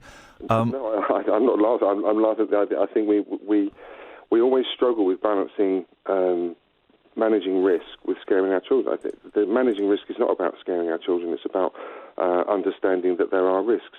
We wouldn't accuse anybody of scaring their children at the risk of crossing a road, would we? So I don't... We would expect them to understand that there is a risk when you cross the road, and you manage that risk and you look for that risk. That's all we're talking about. All right, Paul, thank you very much indeed. Paul Rofi, Director of Ray Wire Associates, 03459 455 555. Yes, we've got to be so careful in our language when we talk about... and I'm glad Paul clarified what he was saying about the swimming coaches, because the initial implication that I picked up from that was it's not uncommon to find swimming coaches that are paedophiles. That there are a significant number of swimming coaches that are paedophiles. There's not. There'll be a few. There's a few DJs that are paedophiles. There are a few producers that are paedophiles. There are a few coppers that you know, they're everywhere, right? But it's not. You're not going to necessarily. It's not a higher ratio of swimming. I just worry that we are. That stories like this often get treated in the media as there are an epidemic of paedophiles. Your children are not safe even in the local swimming pool. Do you know when I became aware that a swimming pool area was a risk to my personal safety was when our swimming instructor was forbidden from getting in the pool with us anymore. Oh, bloody. It's like, why is George not getting in anymore? Well, you see, it was that moment. We'd never thought about it before then. I don't know. I just... I'm trying. Do you know what? My head is not clear enough to try and express exactly what I'm trying to feel. I just worry that certain media outlets and certain organisations will, with a story like this, will have a field day with it and will leave us all feeling a little bit. Swimming pools are just as safe as they were yesterday. You know, despite this story, they're just as safe as they were 20 years ago. This guy wasn't a member of staff. Let's not forget that. You know, And I'm not in any way demeaning what happened. Anyway, I'm getting all confused and stuff. It doesn't really matter. 03459 455 555 is the telephone number if you want to give us a call. Travel news for beds, cards and bugs. BBC Three Counties Radio. On the M1, there's a lane blocked southbound because of a two-car accident between junction 12 for Flitwick and 11 for Dunstable, and we just had a call from Steve to say that the accident is in the outside lane and emergency services aren't there yet, so it might be causing some delays already though. On the M25 clockwise, they're accused because of an accident just before junction 19 for Watford, which is causing a delay all the way from junction 17 for Maple Cross, and also on the M25 it's busy from junction 21 for the M1 anti-clockwise towards junction 19 for Watford as well. On the A1M it's very slow southbound through junction 7 for Stevenage, but there's no reported problems on the train so far this morning. Samantha Bruff, BBC Three Counties Radio. Sammy, thank you very much indeed. OK, next hour of the show, or so thereabouts, we've got Montevideo and the Cassettes coming on live. I say live, I mean, we were interviewed yesterday, but it doesn't matter. We've also got a 10-year-old lad coming in to produce the next 60 minutes of radio. What? Across beds, hearts and bugs. This is BBC Three Counties Radio.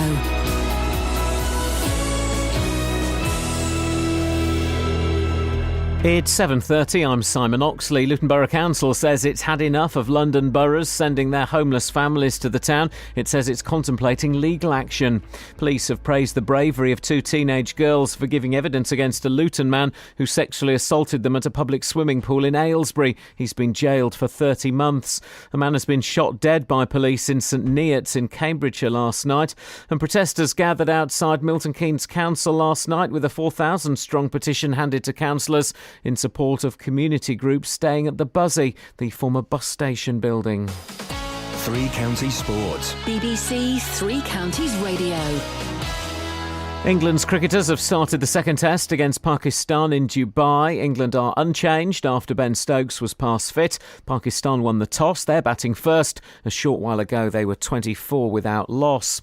In last night's Champions League matches, Manchester City scored a stoppage time winner to beat Sevilla 2-1, whilst Manchester United drew 1-1 away to CSKA Moscow. United manager Louis van Gaal says they can progress to the knockout stages. You can say that we are at home very strong. So I hope that we can win these games, and then you are nearly qualified or you are already qualified. But then we have still an away match against Wolfsburg. So we are on schedule, I think. In the Europa League tonight, Liverpool play their first home match under new manager Jurgen Klopp as they host Rubin Kazan. Tottenham are away to Anderlecht. Milton Keynes Dons are down to 20th in the Championship after Brentford won at Wolves last night and Leeds drew at Fulham.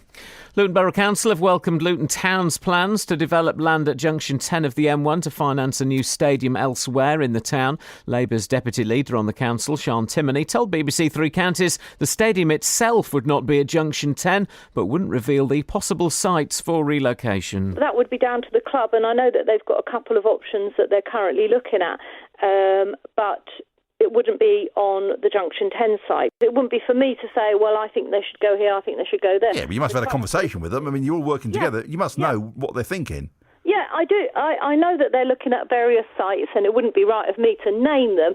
And in boxing, Hatfield's Billy Joe Saunders appears at a London press conference today with Ireland's Andy Lee, ahead of their world middleweight title fight in Manchester in December.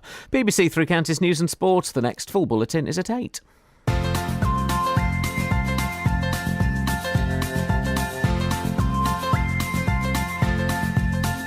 There's a voice that keeps on calling me down the road. It's where I'll always be. Every stop I make a new friend. Can't stay for long, just turn around and I'm gone again. Maybe tomorrow I'll wanna settle down.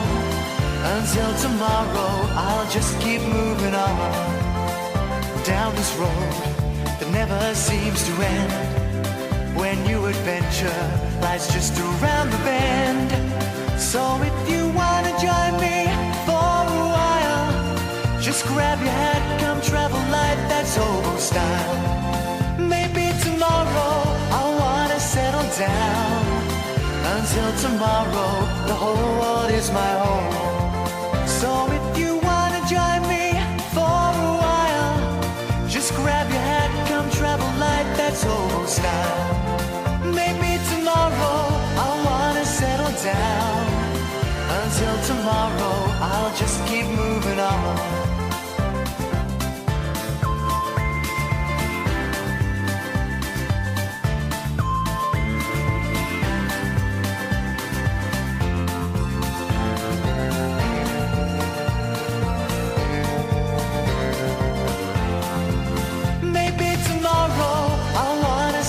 Down.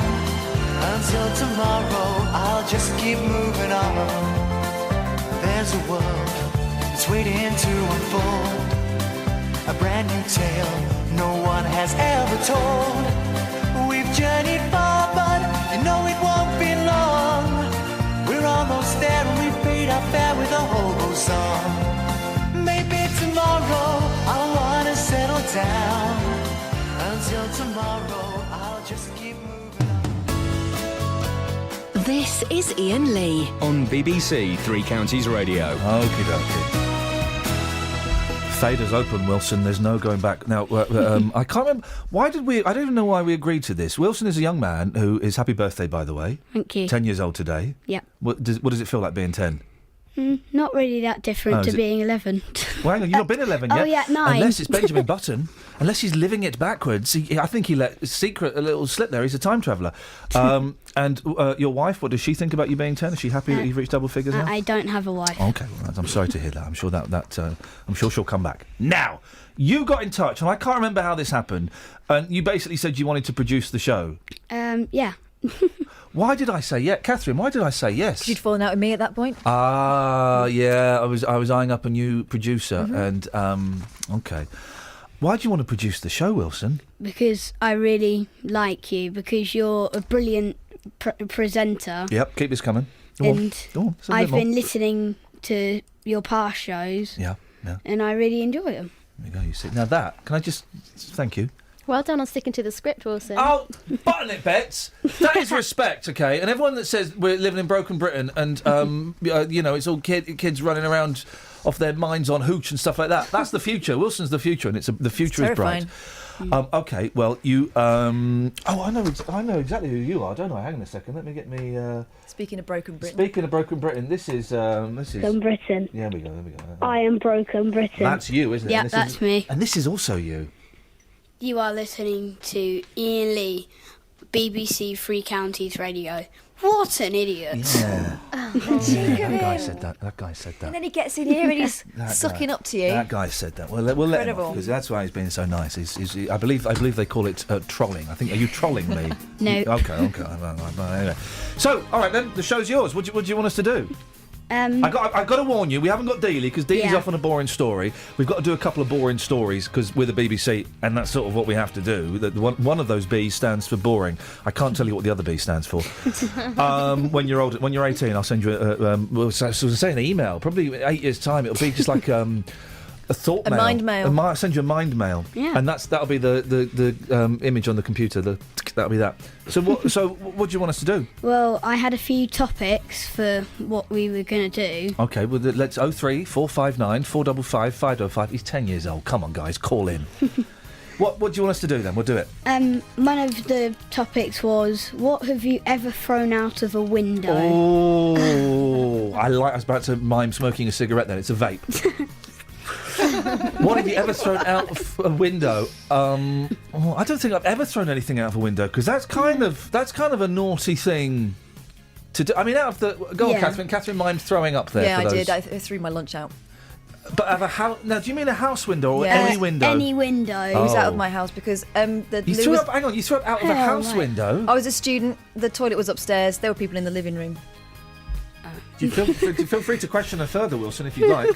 I'm not sure I want to. No, I think that's the story. What a disgusting lady. Yeah. What a disgusting lady. She's got kids as well, and, hopefully the social services will get my thought mail. I threw a CD out once of the window. Really? Yeah, it was in terrible. a rage? It was terrible. Didn't even want it near me. Wow, it was so bad it didn't even make BBC Introducing. Gosh, that must have been awful.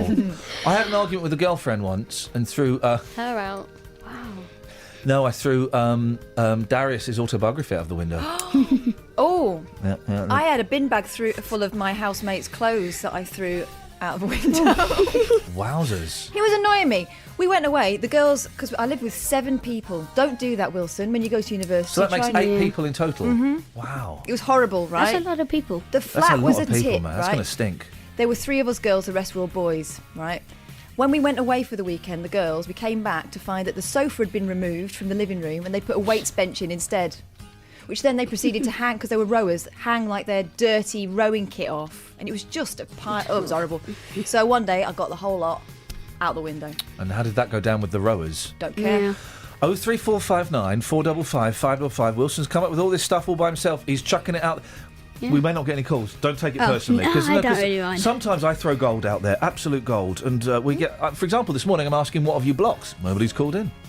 No. It's not your birthday, though. Well, that's true. Yeah. That's true. What else you got, Wilson? I've got, what have you ever found on the floor? What have you ever found? Nothing.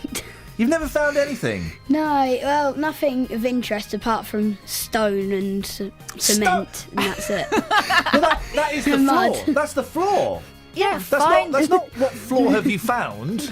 It's what have you found on that floor. Yeah. I don't think I've ever found anything. Well, Catherine probably has. I found a gold brooch. Oh yeah, go on. Yeah, and we tried to trace the old lady who had clearly fallen off, but we couldn't. And so my mum still got it somewhere. It looks like a really old-fashioned one. It's got pearls in What it. do you mean? What do you mean you tried to trace? Shouted, "Old lady, old lady!" Nothing. All right, Wilson. Here's the thing, right? You're walking down the street. Yeah. There's nobody there. Mhm. Right, walk down. You have a look on the floor. Oh, there's a wallet. There's a wallet. You pick it up because you would do. Because you obviously. You're a human being. Of course you're going to pick it up. You're crazy not to. You look in. By the way, do you know this song? Yeah. Who is it? The Kinks. The Kinks. And what's the Kinks. what's the song's title? The song's title is. He Really can't. Want You? Yeah, really, do you know what? Let me try. Really want you, Neil. And let's just see if it works. Hang on, bear with me 1 second, Wilson. Yeah, I really want you. I really want you. Yeah, that fits. Okay. Yeah.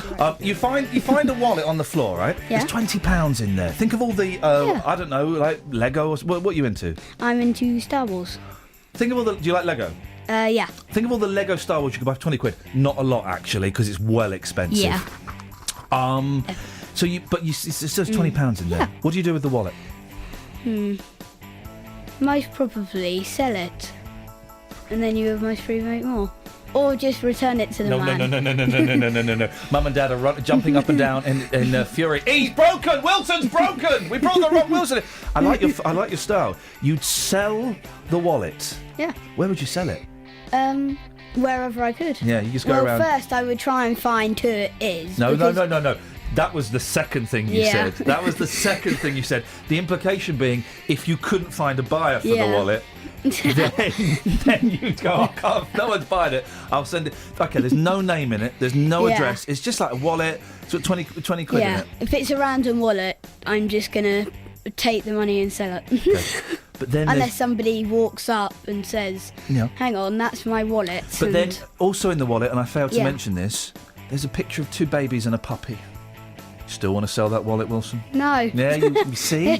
You see? Well, no, but then that could track down who has it, because then you know that he has a dog, and what type of dog it is. Yep. A lot And of people knows have that it babies, has though. to- Yeah. A lot of people have babies. Lee's on the line. Morning, Lee! Morning, Ian. You all right? You're through to Hello. Wilson. Wilson, talk to Lee. Hello, Lee. Hello, Wilson. You all right, mate? Yeah, fine. How are you all? I'm not too bad. Just woke up, so I'm a bit groggy, but I'm all right. Good. Good. What you got for Wilson, Lee? What you got for Wilson? The throwing out the window. Beautiful. Yes. By the way, my microphone is going off. It's just Yeah. you two guys now in the chat. I'm gone. Okay, yeah, me and you, Wilson. No worries. Yeah. I went to my cousin's. I think it was her 18th or 21st birthday party, and I had a bit too much to drink, as adults will do from time to time. Exactly. That's correct. When we were driving home, I threw up out of the window, basically all the way home, which was from Northampton to Milton Keynes. I know. It wasn't very nice. And the day after, my dad had to return the car because it was a company car. So he wiped it all down, like washed all. Oh, he didn't have to return it the day after. I think they were going on holiday. So he had to clean it all up for me because I was in bed the morning after. I think he was driving, possibly my brother was sitting in the back the day after, wherever they were driving to. And he pulled the belt. He went to do his seatbelt up, and a load of flakes of dry spit just sort of fluttered all over him like snow. It was terrible. But yeah, that's what I've thrown out of a window, mate. Well, did the company take the car back? Is the question. I think after they found the flakes of snow and my brother was really angry with me, my dad then had to pull the belt out and clean it right to the top of the belt. So yeah, I got in a lot of trouble for that. Yeah. Lee, thank you very much. That's disgusting. Yeah. And I think the lesson from there is don't drink, young man. Or if you're going to drink so much you can't remember the evening. That's the other. I tell you what you don't get. What you don't get now. You're maybe of a generation that remembers this, Catherine. Go on. In the 70s. What? And early 80s, Wilson, No. it was very common for young people to get travel sick because we didn't have car seats. Yeah. We could climb all over the place and mess around and stuff. So we'd get car sick, right? Yeah. And I can't remember a single journey in my dad's car. Also had black fake leather in the seats as well. It's a horrible material. The smell. So I cannot remember a car journey from the age of 5 to 9 where either me or my sister... It's a long period. We must have been tired. Very long. Either me or my sister did not throw up out of the car. And every long journey, the memory I have is of my dad knocking on someone's door, a stranger's door, asking for a bucket of water to clean the car. Did your dad ever do that? I never Kath? actually threw up, but I remember feeling on the verge a lot. And he would never buy those like rubber tails for the car because he said they were nonsense and they would ruin the look of his Datsun. They were not Datsun. Was he always a minicab driver? Wilson, stay there. Yeah. Oh, in fact, I tell you what, Wilson, we've got to go to the travel. Yeah. Would you like to introduce the travel for us, please? Yeah. We are at BBC Three Counties Radio. Here's the travel. Travel news for beds, cards and bugs. BBC Three Counties Radio. There are delays on the M1 southbound between junction 12 for Flitwick and 11 for Dunstable because of an accident that happened just before junction 11 earlier and blocked the outside lane. On the M25, there are queues anti-clockwise between junction 15 for the M4 to 19 for Watford now because of a breakdown, even though all the lanes are open again. And on the A1M, it's very busy southbound from junction 9 for Letchworth to 7 for Stevenage. It's also slow on the A1 southbound from the St Leas junction towards the Black Cat roundabout. There's no reported problems at the moment on the trains. Samantha Bruff, BBC Three Counties Radio. Thank you very much indeed.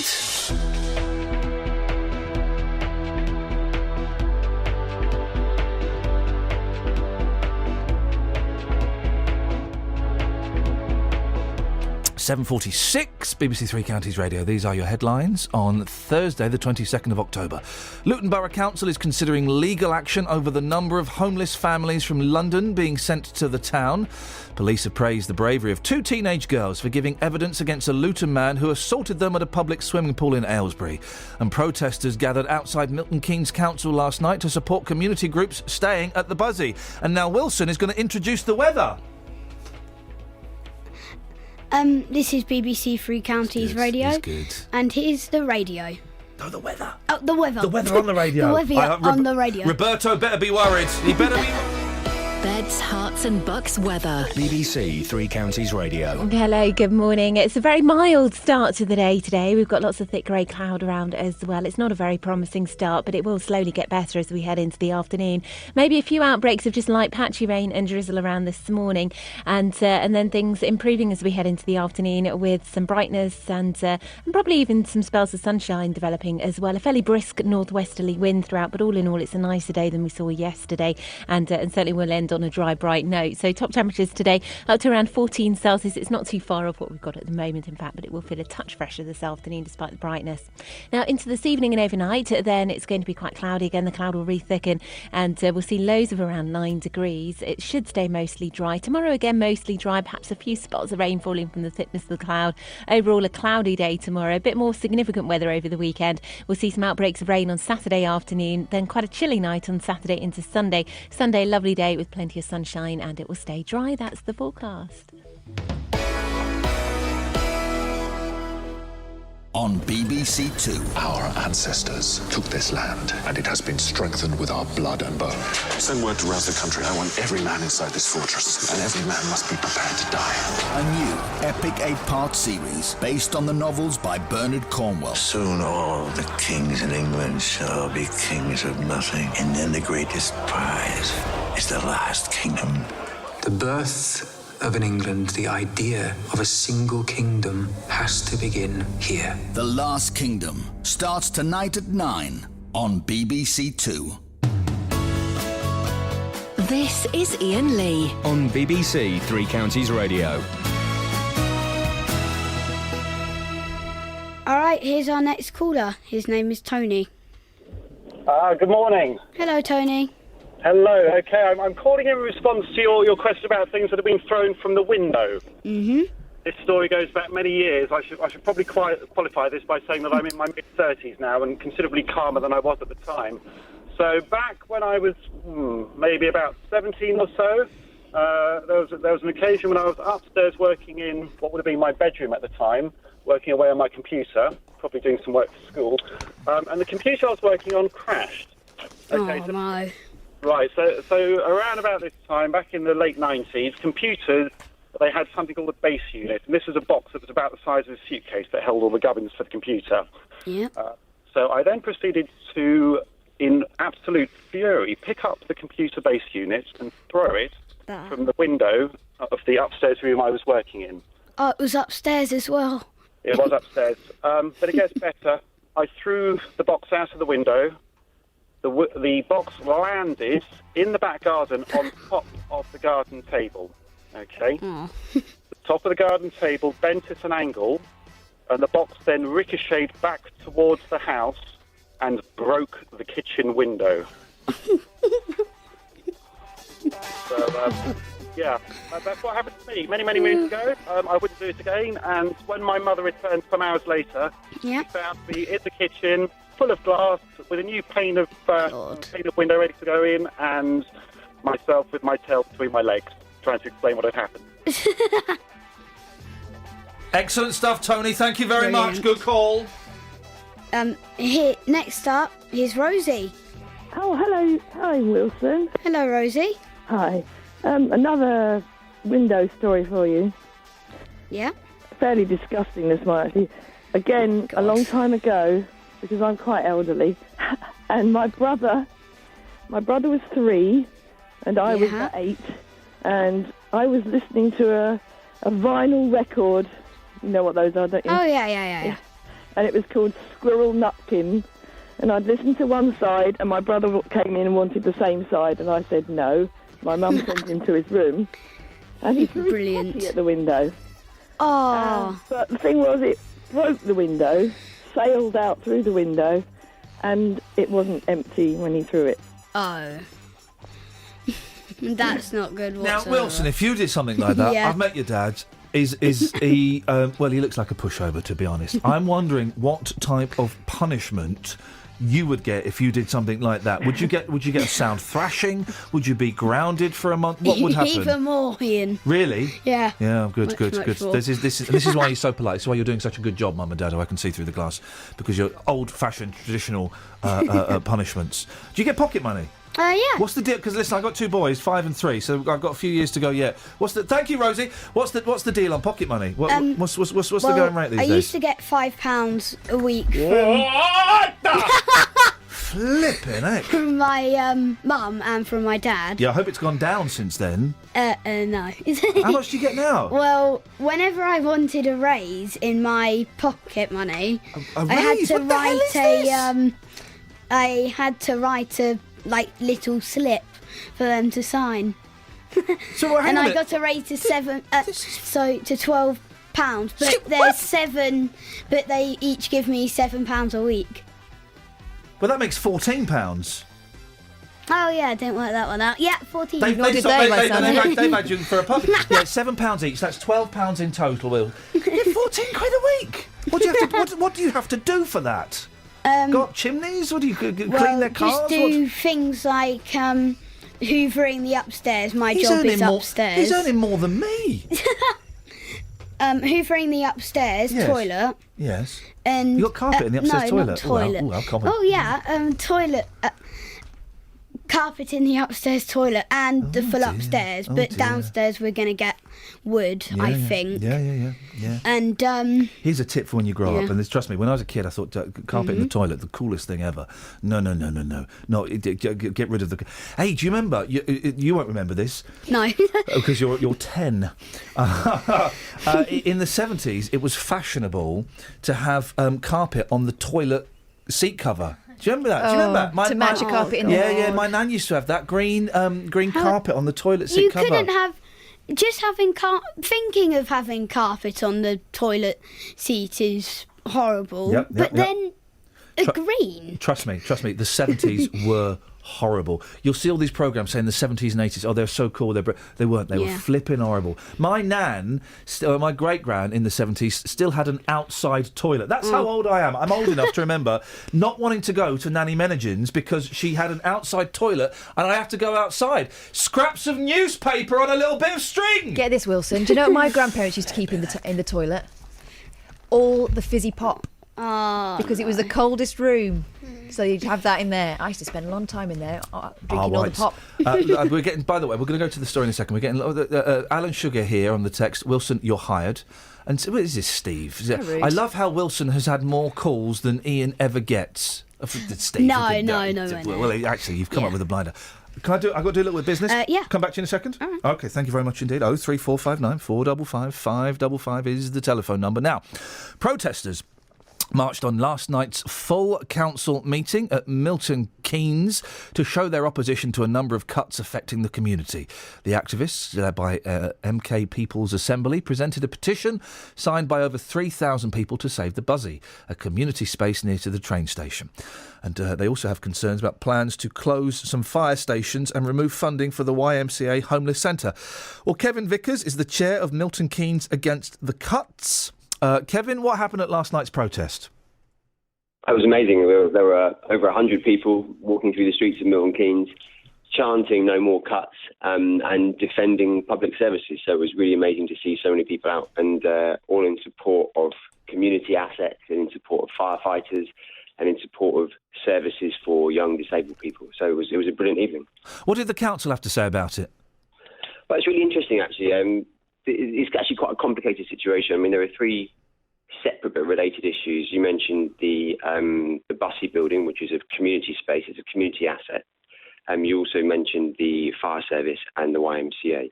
So we actually got involved in this originally, although we're very keen to highlight the links between all of these issues, because we saw an article that the Bussey building, which is the building right opposite Central train station in Milton Keynes, was going to close its doors.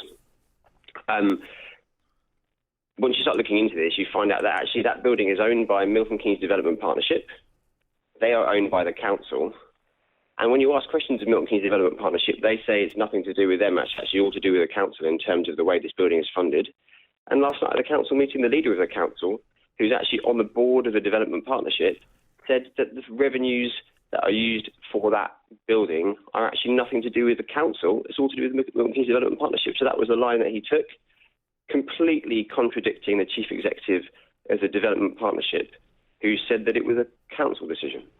Where would you, you don't want these cuts, where would you make the cuts then? Because cuts have to be made, don't they? Councils across the country getting their budget slashed. Where would you cut and save money? I would question that. I mean, that assumption that cuts have to be made is I mean, I don't know why that people say that. There is because the government have ordered councils to make massive cuts. That's why. Yeah, they have done. Yeah. Yeah. So where would you make the cuts? Well, first of all, if I was a councillor, for example, if I was the leader of the Labour Party minority council in Milton Keynes, I would actually put forward some sort of opposition to that and say, first and foremost, I'm not prepared to, as a party that's supposed to be a party of the people, not put cuts through that affect vulnerable people. So let's talk. Okay. No. Let's Kevin. I mean, listen. These cuts have to be made. So where would you make the cuts? These tough decisions have to be made. Where would you cut? We're talking about a decision that's been made centrally and that's been forced down on local councils. We're spending about £120 billion on renewing the Trident nuclear weapons system. Kevin. I mean, yeah, it's all well and good saying, well, they're going to spend this much money on Trident, but they're not going to cut Trident so that they can keep a community centre open in Milton Keynes. The cuts are happening. We need to have a discussion, and this is part of what the People's Assembly are trying to do about the cuts have to happen. Okay, the councils are getting their funding slashed. So I'll ask you for the last time: where would you make the cuts? I'm absolutely against all cuts that affect communities. So am I, but they're going to happen. So where would you make the cuts? Let's talk about where the money is. There's 100. No. Kevin, it's the fun. Last time I'm going to ask you this: where would you make the cuts? They have to be made. So where would you make them? Stand up and say, and this is what we're trying to do as the People's Assembly, is to say, people, you don't have to stand for this. Well, let's talk about our values in society. Let's say, do we want to cut public services, or do we want to remove things like Trident? Do we want to remove? Okay, Kevin. Well, listen. I think going off on Trident is that's a different issue. You know, but these cuts are happening now. Kevin, thank you very much indeed. Kevin Vickers, chair of the Milton Keynes Against the Cuts. Let's get the travel. Travel news for beds, cards and bugs. BBC Three Counties Radio. There are delays on the M1 southbound because of an accident between junction 12 for Flitwick and 11 for Dunstable. All the lanes are open again, but it's still very slow, and it's also slow northbound between junction 11 for Dunstable towards junction 12 for Flitwick. On the M25 clockwise, there are queues from junction 15 for the M4 towards junction 19 for Watford. That's because of a breakdown earlier on at the start of rush hour. It's still causing some delays. And Hazelmere Penn Road's been blocked by an accident at Rushmore Avenue near the Mayflower pub, and one of the cars has smoke coming out of it, so all emergency services are there. And on the train departure boards, it's no reported problems at the moment. Samantha Bruff, BBC Three Counties Radio. Sammy, thank you very much indeed. So far from Wilson, our 10-year-old producer, we've got, what have you chucked out the window? What was the other one, Wilson? And what have you ever found on the floor? Oh, yeah, and if you found 20 quid in a wallet and there was no name, Wilson would sell it. What would you do? Local and vocal across Beds, Herts and Bucks. This is BBC Three Counties Radio.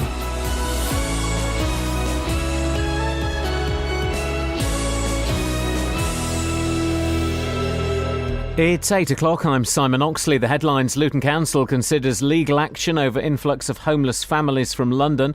Police praise bravery of Aylesbury swimming pool assault victims. And protests over community building in Milton Keynes. BBC Three Counties Radio. Luton Borough Council says it's had enough of London boroughs sending their homeless families to the town. It says it's contemplating legal action over increasing numbers of people being placed in a local rented sector which is already stretched. They say some London boroughs are breaching local overcrowding standards. The London Borough of Waltham Forest has around 57 families in a converted office block on Cardiff Road in Luton. One of those residents is Nicola Chapman, a mother of 4 young children. I'm not happy at the moment because it's given me really bad anxiety. Also, I'm having to take my child to school every morning and walk a 40-minute walk. I have no friends and family round here, and it's causing me a lot of stress. Police have praised the bravery of 2 teenage girls for giving evidence against a Luton man who sexually assaulted them at a public swimming pool in Aylesbury. Thames Valley Police says it's down to the girls that Anthony Crawford from Blenheim Crescent in Luton has been given a 30-month jail sentence and placed on the sex offenders register indefinitely. Jessica Cooper reports. The 40-year-old sexually assaulted 2 teenage girls in the changing area at Aquavale swimming pool in February. He was arrested in April, days after another offence, when he'd looked under a changing room cubicle at a 19-year-old woman getting changed. Everyone Active, which runs the pool, says it has an extensive child safeguarding policy and staff undergo safeguarding training. A man in his 40s has been shot dead by Cambridgeshire police. Officers were called to a property in St Neots yesterday evening after concerns were raised for people at the address. Protesters gathered outside Milton Keynes Council last night with a 4,000-strong petition handed to councillors in support of community groups staying at the Buzzy, the former bus station building. Make a Difference, which runs community services there, say they're being forced to leave after losing income from the adjacent car park. There were also protests about plans to merge fire stations and remove funding for the YMCA. The former Conservative Chancellor, Lord Lawson, says it would be wholly wrong for the House of Lords to block cuts to tax credits.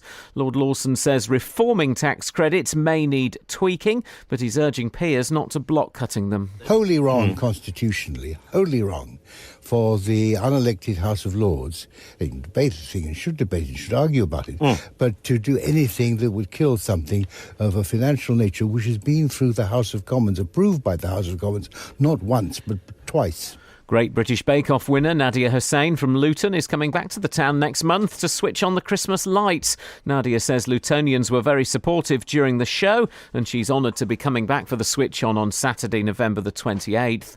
In sport, England's cricketers have started the second test against Pakistan in Dubai. England are unchanged after Ben Stokes was past fit. Pakistan won the toss. They're batting first. A short while ago they were 41 without loss.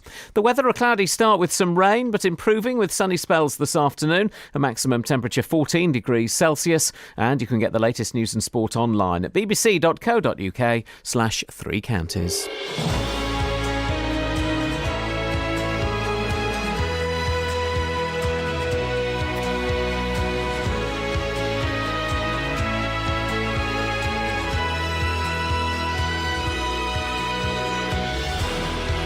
Hello, my name is Wilson. I am 10 years old. We are our topics are: what have you ever thrown out of a window? What have you ever blocked? And what have you ever found on the floor? Across beds, hearts and bucks. This is BBC Three Counties Radio. Wilson, thank you very much indeed. Excellent stuff. He's producing the show for the next 30 minutes or so. Mm-hmm. All I'm suggesting is Roberto had better watch out because he's good. Wilson, stay there. Yeah. This bit might be a little bit boring for you, but we'll don't worry. We'll crack on with it. No disrespect to my next guest at all. I'm sure you get it. 03459 455 555 if you want to phone up and answer any of Wilson's questions there. What have you found on the floor? What have you chucked out the window? And Catherine, we've had several stories of people chucking their lunch out of the window, so Enough to of speak. that, thank you. That's enough of that, I think. I realise I started it. Yes. But I'll finish it. Thank you very much. It's often the way one goes and everyone goes, but let's maybe try and let's try and move on from that, shall we? Now. Luton Borough Council says it's had enough of London boroughs dumping homeless families in the town. It says that over 150 families have been placed from London and is considering taking legal action over the increasing numbers. It comes as a BBC investigation has discovered the London Borough of Waltham Forest has around 57 families living in a converted office block on Cardiff Road. I'm playing. Have I got audio here? Is that what that is? Sorry. Okay. Sorry. Justin has been there this morning. Justin Dealey has been there this morning. That's why he's been a bit quiet. He's been speaking to Nicola Chapman. She and her 4 kids are living in a bedsit. So, Nicola, this is your one-bedroom bedsit. Your 4 children are here. Just remind us how old your 4 children are. One's 5, one's 3, and the other 2 are nearly 11 months. So cramped in here. Where on earth do you all sleep? The 2 older children sleep in a double bed, and the 2 babies sleep in a travel cot. Right. How can you live your life like this? And Mummy. Well, I just have to get on with it for my children's sake, really. I ain't really got a choice. I'm put here, and the council ain't moving me, so there's nothing much I can do. As well, I suffer with anxiety, so the doctor's written to them, and I haven't heard back. I'm going to keep this as brief as I can because you've well and truly got your hands full this morning. You're about to go to school. That's a 40-minute walk compared to a 10-minute walk when you was back in London. What's your message, just lastly, to the powers that be that have put you in this situation? Just that it's ridiculous. I don't know why you've done it. Like, it's for a very silly reason, I think. Like, who comes first then? Why have you put us here? Why have you put all these families here? Like, you need to give us answers, because it's just not right. Well, in a moment we'll speak to Tom Shaw, who's in charge of housing at Luton Borough Council. But first, let's speak to the leader of the Conservative opposition at Waltham Forest Council, Matt Davis. Morning, Matt. Morning. What do you think about this, moving people out of your area to Luton? Well, I think in principle it is something we don't want to do to people. I mean, I have to say, as the leader of the opposition, it's not something that I have any control whatsoever. If you were in power, would you change it? I'll be looking at other alternatives, but the question would be, what are they? I can't imagine for a moment this is a decision that anybody took lightly. But you know that Luton's got its got a massive housing problem. So why should they have to take on your people?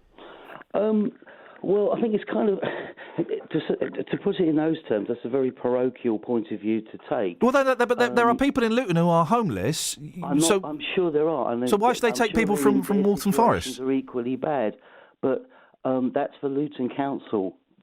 The people who are homeless in Luton, for Luton Council to do something with. Well, but a lot of their places that they would be using are being taken up by your people from Waltham Forest. Well, as I understand it, Cardiff House was an option that Luton Council could have exploited themselves and didn't for whatever reason.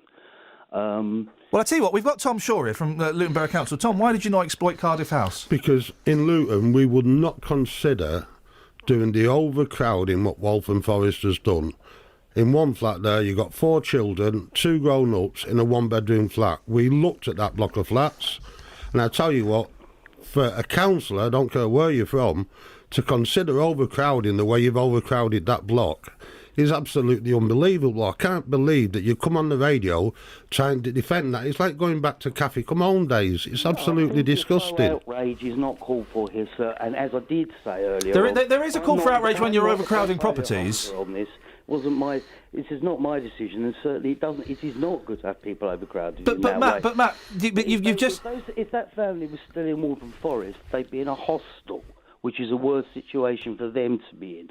So you're happy, Matt? Is not really just. Mr. Davis, you're happy with the fact that not only are you moving families out of your area to another area that's already overcrowded, you're then putting those families, or the council that you're the opposition to, is putting those families in cramped conditions. No, I'm not happy. Since you've put it in those terms, I'm not happy about it. There is a housing crisis in Britain. Everybody knows it from the government on down, and. Unfortunately, in any kind of crisis, people get hurt. That's why it's a crisis. So we have families in very poor housing situations such as this, but the situations that they would have been in before they were there were worse. We're talking about people who were homeless. Tom? I can't believe what I mean. What you've got there is yesterday when I was down there talking to some of the people that live in there, a lady walked in and with no consultation, she'd had a letter off you telling you she was moving to the West Midlands. You were moving her to the West Midlands. She had no consultation. I'll tell you what to do. The Tories and the Liberals have got an absolute... Hang on a minute. The Tories and Liberals have got a brilliant record.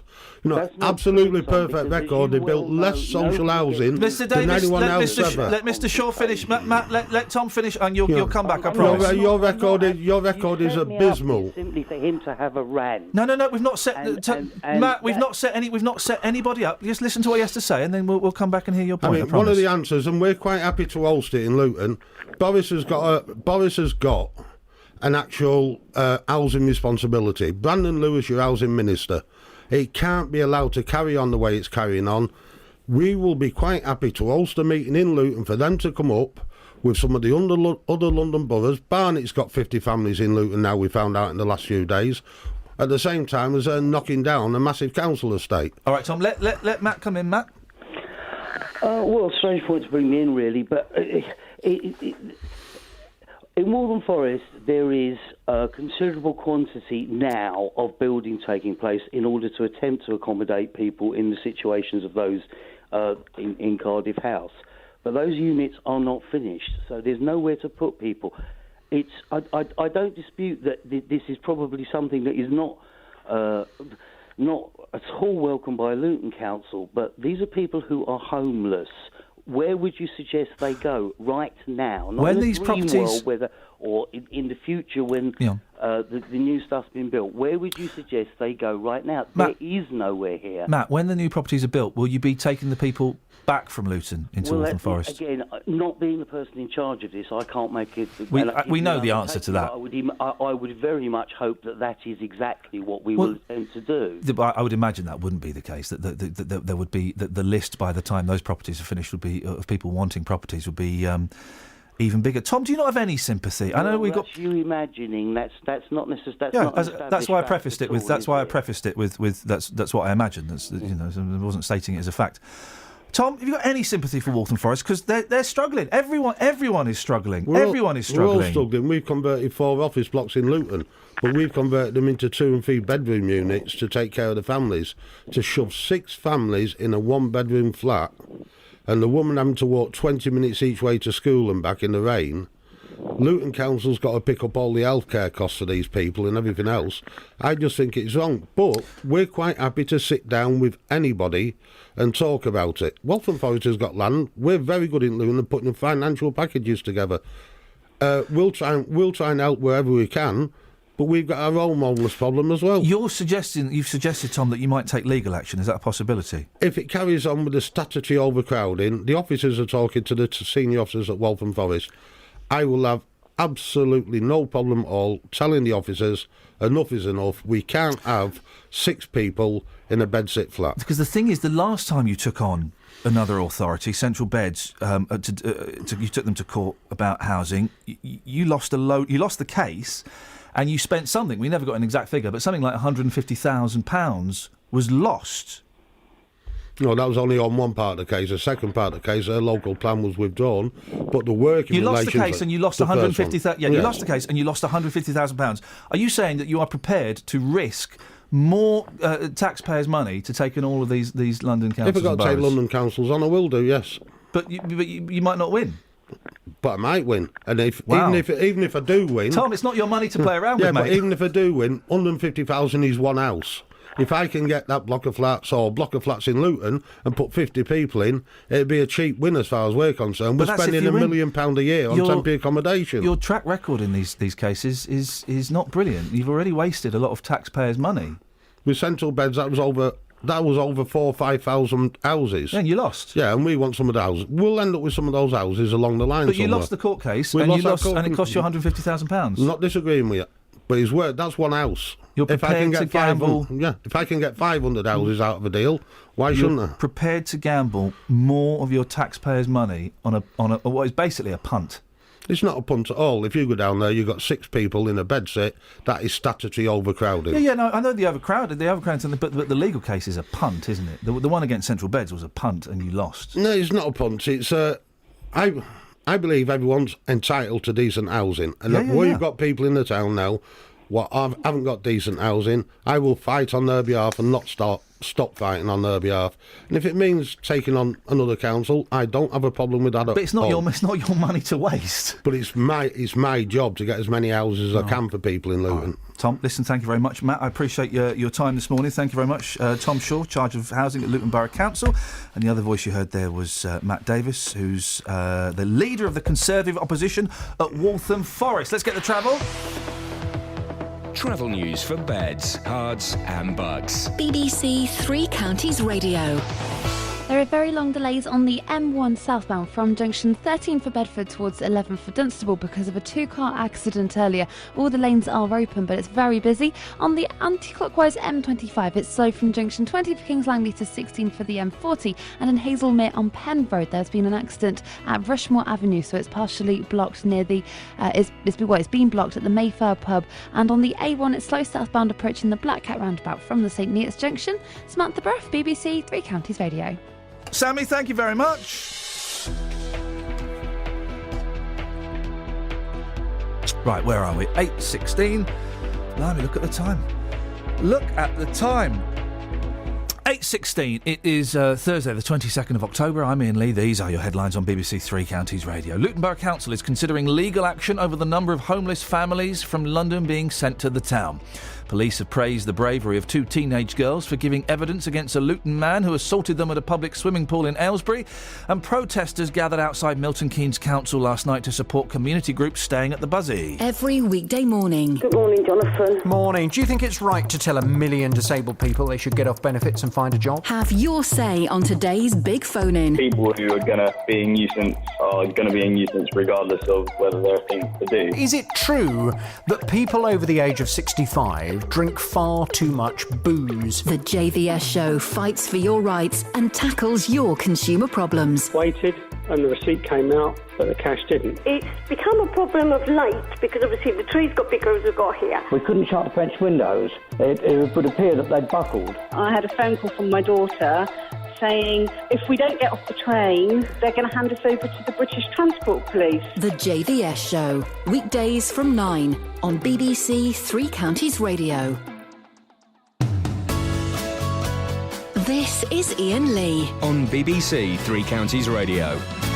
Treading carefully as always. A Luton man has been jailed for 30 months after assaulting teenage girls at a public swimming pool. Anthony Crawford assaulted the 2 girls in the changing area at Aquavale swimming pool and also spied on a 19-year-old woman in the changing rooms. The 40-year-old has also been placed on the sex offenders register. Well, Deborah Jenkins is the chief executive of TDI, who run Leisure Watch, which makes public places more secure to prevent these kind of offences. Morning, Deborah. So what do you do to make these places safer? Right, good morning. Well, we run a membership scheme for people who run public places, particularly public places that have children or vulnerable adults in, like swimming pools, shopping centres, bus stations and so on. And what we do is to firstly do a sort of physical audit of the site. So we look for where there are points where it might be possible for people to do things they shouldn't, and talk that through with the staff. Secondly, we train the frontline staff to look out for patterns of behaviour, because if you're, it's not particularly helpful just to say, oh, he looks dodgy. It's got to be about looking at what people do and what patterns they do it in, so that staff become more observant and are really watching out for what happens. So that if staff then pick up a concern about somebody, not an offence being committed. If they see an offence being committed, they just ring the police, and that's what they should do. But if they're concerned about patterns of behaviour, they share that with their managers. And we train the managers to look at how they thought through the information that they receive. And we put the managers in touch with the specialist parts of the police. Okay, so what should people be looking out for? Well, let me give an example that we've had, because we have 450 member sites. We've been running for about 10 years. So, for example, if we've had examples of where staff in a swimming pool have been concerned that a particular man might turn up every week to swim precisely when it's the school swim time. Yeah. And maybe that's the only time he's got free. Exactly. So there might be perfectly sensible reasons for that. So what we train people to do is what we call a customer care challenge, because it's about making people feel safe and welcome in a swimming pool, not about making people feel under attack. So one of the staff would feel able to go and have a chat with the chap and say, we've noticed that you're always there just at the school swim. Did you know if you turned up half an hour later, you'd have the pool pretty much to yourself, and it wouldn't be all noisy kids around? And very often there's perfectly sensible reason for why they do. I'd feel pretty lousy. I'd feel pretty lousy if I work odd hours. I'd go in whenever I can. Sometimes there's kids, sometimes there's not. Yeah. I'd feel pretty lousy if someone said that to me. Would you? Yeah, I would. I'd feel really lousy if someone came up to me. We all know what the implication is there. Yeah, I'd feel terrible. Well, actually, I mean, we've found is that people don't mind because they have a chat with the staff. It's done in a friendly way. And then that's absolutely fine. I think where if it's somebody who actually is there to do something that they shouldn't be doing, then they think, oh, staff are a bit too observant. And because when we set this up, this was about 12 years ago that the idea first came up, because it was one of our trustees who'd been an expert witness in two cases, one of both in the same shopping centre, one of a very prolific shoplifter, and one of a very prolific sex offender who'd actually then very seriously sexually abused a child. And what came to a trustees meeting to say, it's been really interesting because whereas the staff have got a very clear approach for what they do about noticing shoplifters, the staff just weren't clued into noticing people who were hanging around to groom children. And so our concerns when we set it up were firstly that you might get staff wrongly accusing somebody, and secondly that it could be used, that it would make people feel very uncomfortable. So our whole approach is about all of us who work in this place want to make sure that the place is as safe as possible, and that we're observant, that we notice if people are vulnerable, that we notice if actually there's some sort of questionable behaviour going on, and that we feel empowered to go and do something about it, but without it being an accusation, without somebody feeling really uncomfortable. So it does make me. I don't like this thing of, if you're a single bloke somewhere, that there is that air of suspicion about you. I think that's terribly unfair. No, I completely agree, and that's why our training would say, it's absolutely fine for a single bloke to be in a swimming pool. But go and have a word with him and suggest maybe he goes at a different time. No, you wouldn't necessarily go unless you had more concern than that. Okay. How much do you charge for all this? We charge the cost of doing it because we're a charity, and so because we've discovered over the years that the best training is face to face. Yeah. So people pay a fee initially for us to come and train the staff. So we say we've got a quality standard. So we say we need to have at least 80% of the front-facing staff trained, and then people have a membership so that each year we come and do refresher training and so on, and we have newsletters and a support line and so on. And so it depends on the size of the site. It's done literally that how many staff have we got to train, and therefore how many sessions we have to get it into. All right, Deborah, listen, thank you very much indeed. I appreciate your time. Deborah Jenkins, Chief Executive of TDI, who run Leisure Watch. 03459 455 555. This is Iain Lee. On BBC Three Counties Radio. I'd feel mortified if I go swimming at odd times. I go for a steam, and then often I go for a little swim in the pool afterwards. And it's a leisure pool as well, so there's loads of kids there. Sometimes there's loads of kids, sometimes not kids. Well, I wouldn't go. I wouldn't be able to go back if someone kept saying, just Just noticed you seem to come a lot when, just as the kids are coming out of school. Just wonder why that was. Youch. Oh, God. I'm burning up with embarrassment even thinking about it. I know, Anyway, right, back to the fun stuff. I say fun stuff. That's not in any way to demean you, Wilson. Wilson, just introduce yourself to the boys and girls, ladles and jelly spoons, what is listening to us today. Well, my name is Wilson, and today it's my 10th birthday. Get in there, son! Double fingers! Get in there! And I'm helping produce.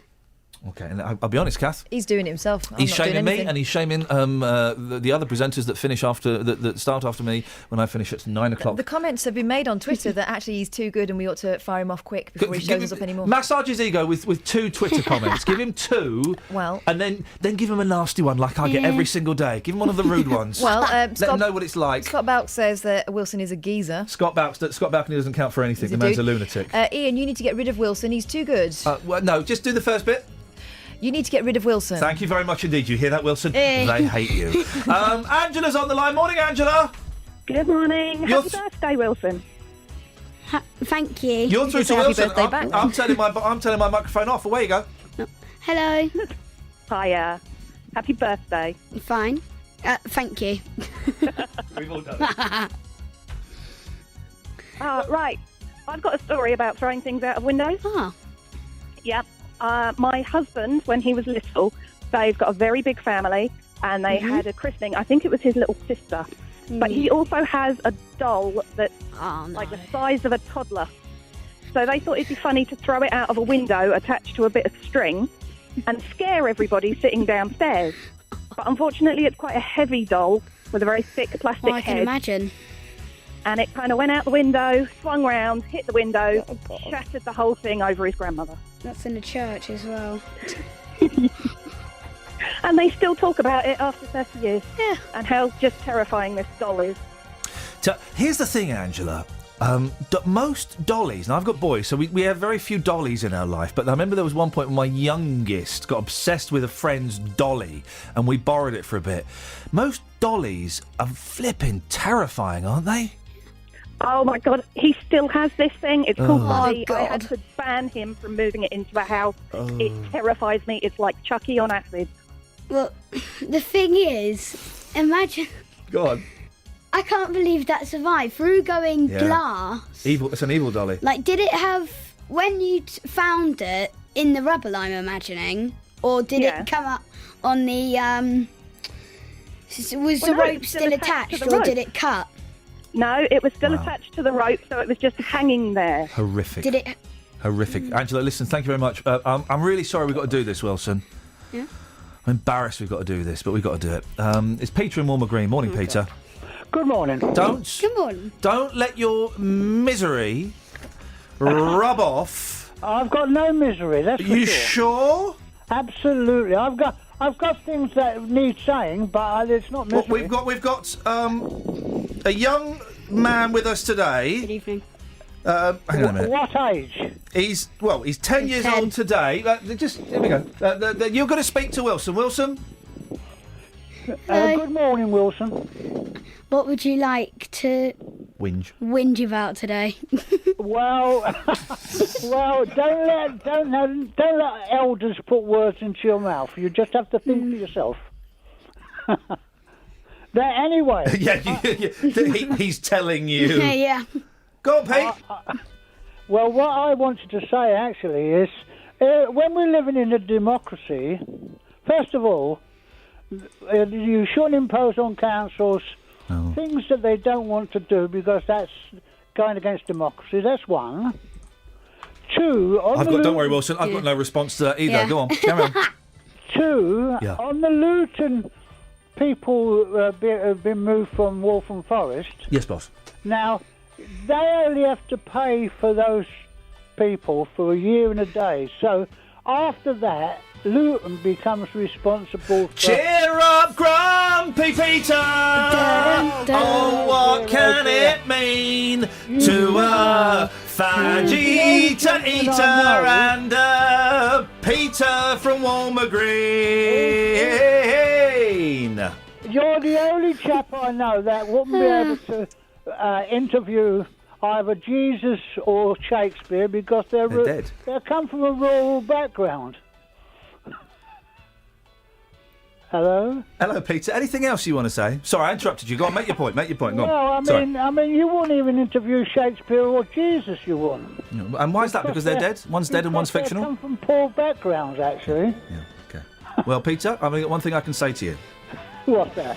Cheer up, grumpy Peter! Oh, what can it mean to a fajita eater and a Peter from Walmer Green?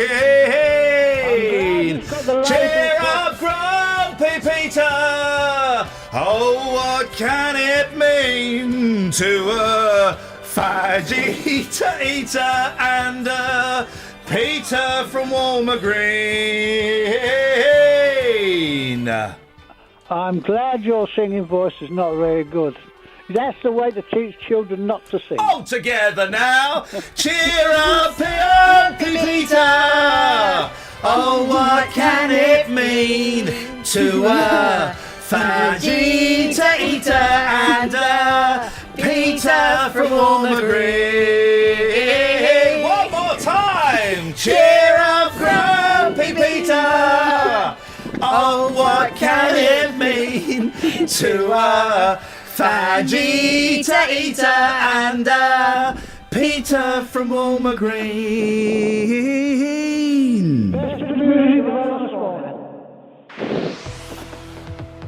Travel news for beds, cards and bugs. BBC Three Counties Radio. There are delays on the M1 southbound because of an accident between junction 12 for Flitwick and 11 for Dunstable, so that's causing a tailback from junction 13 for Bedford. On the M25 clockwise, there are queues between junction 15 for the M4 all around to junction 19 for Watford. In patches, especially it's busy around junction 16 for the M40. On the M40 into London, it's slow from junction 2 for Beaconsfield towards the M25. And in Hazelmere, there's been an accident on Penn Road, so it's been blocked in both directions at Rushmore Avenue. The emergency services are there by the Mayflower pub. And Amersham Road is looking very busy on the speed sensors in Chesham between Church Street and Sycamore Road at Oakfield Corner. Samantha Bruff, BBC Three Counties Radio. Sammy, thank you very much indeed. We'll say goodbye to Wilson and we'll have Montevideo on in a second. But first of all, let's get the news. Here's Simon. Across beds, hearts and bugs. This is BBC Three Counties Radio.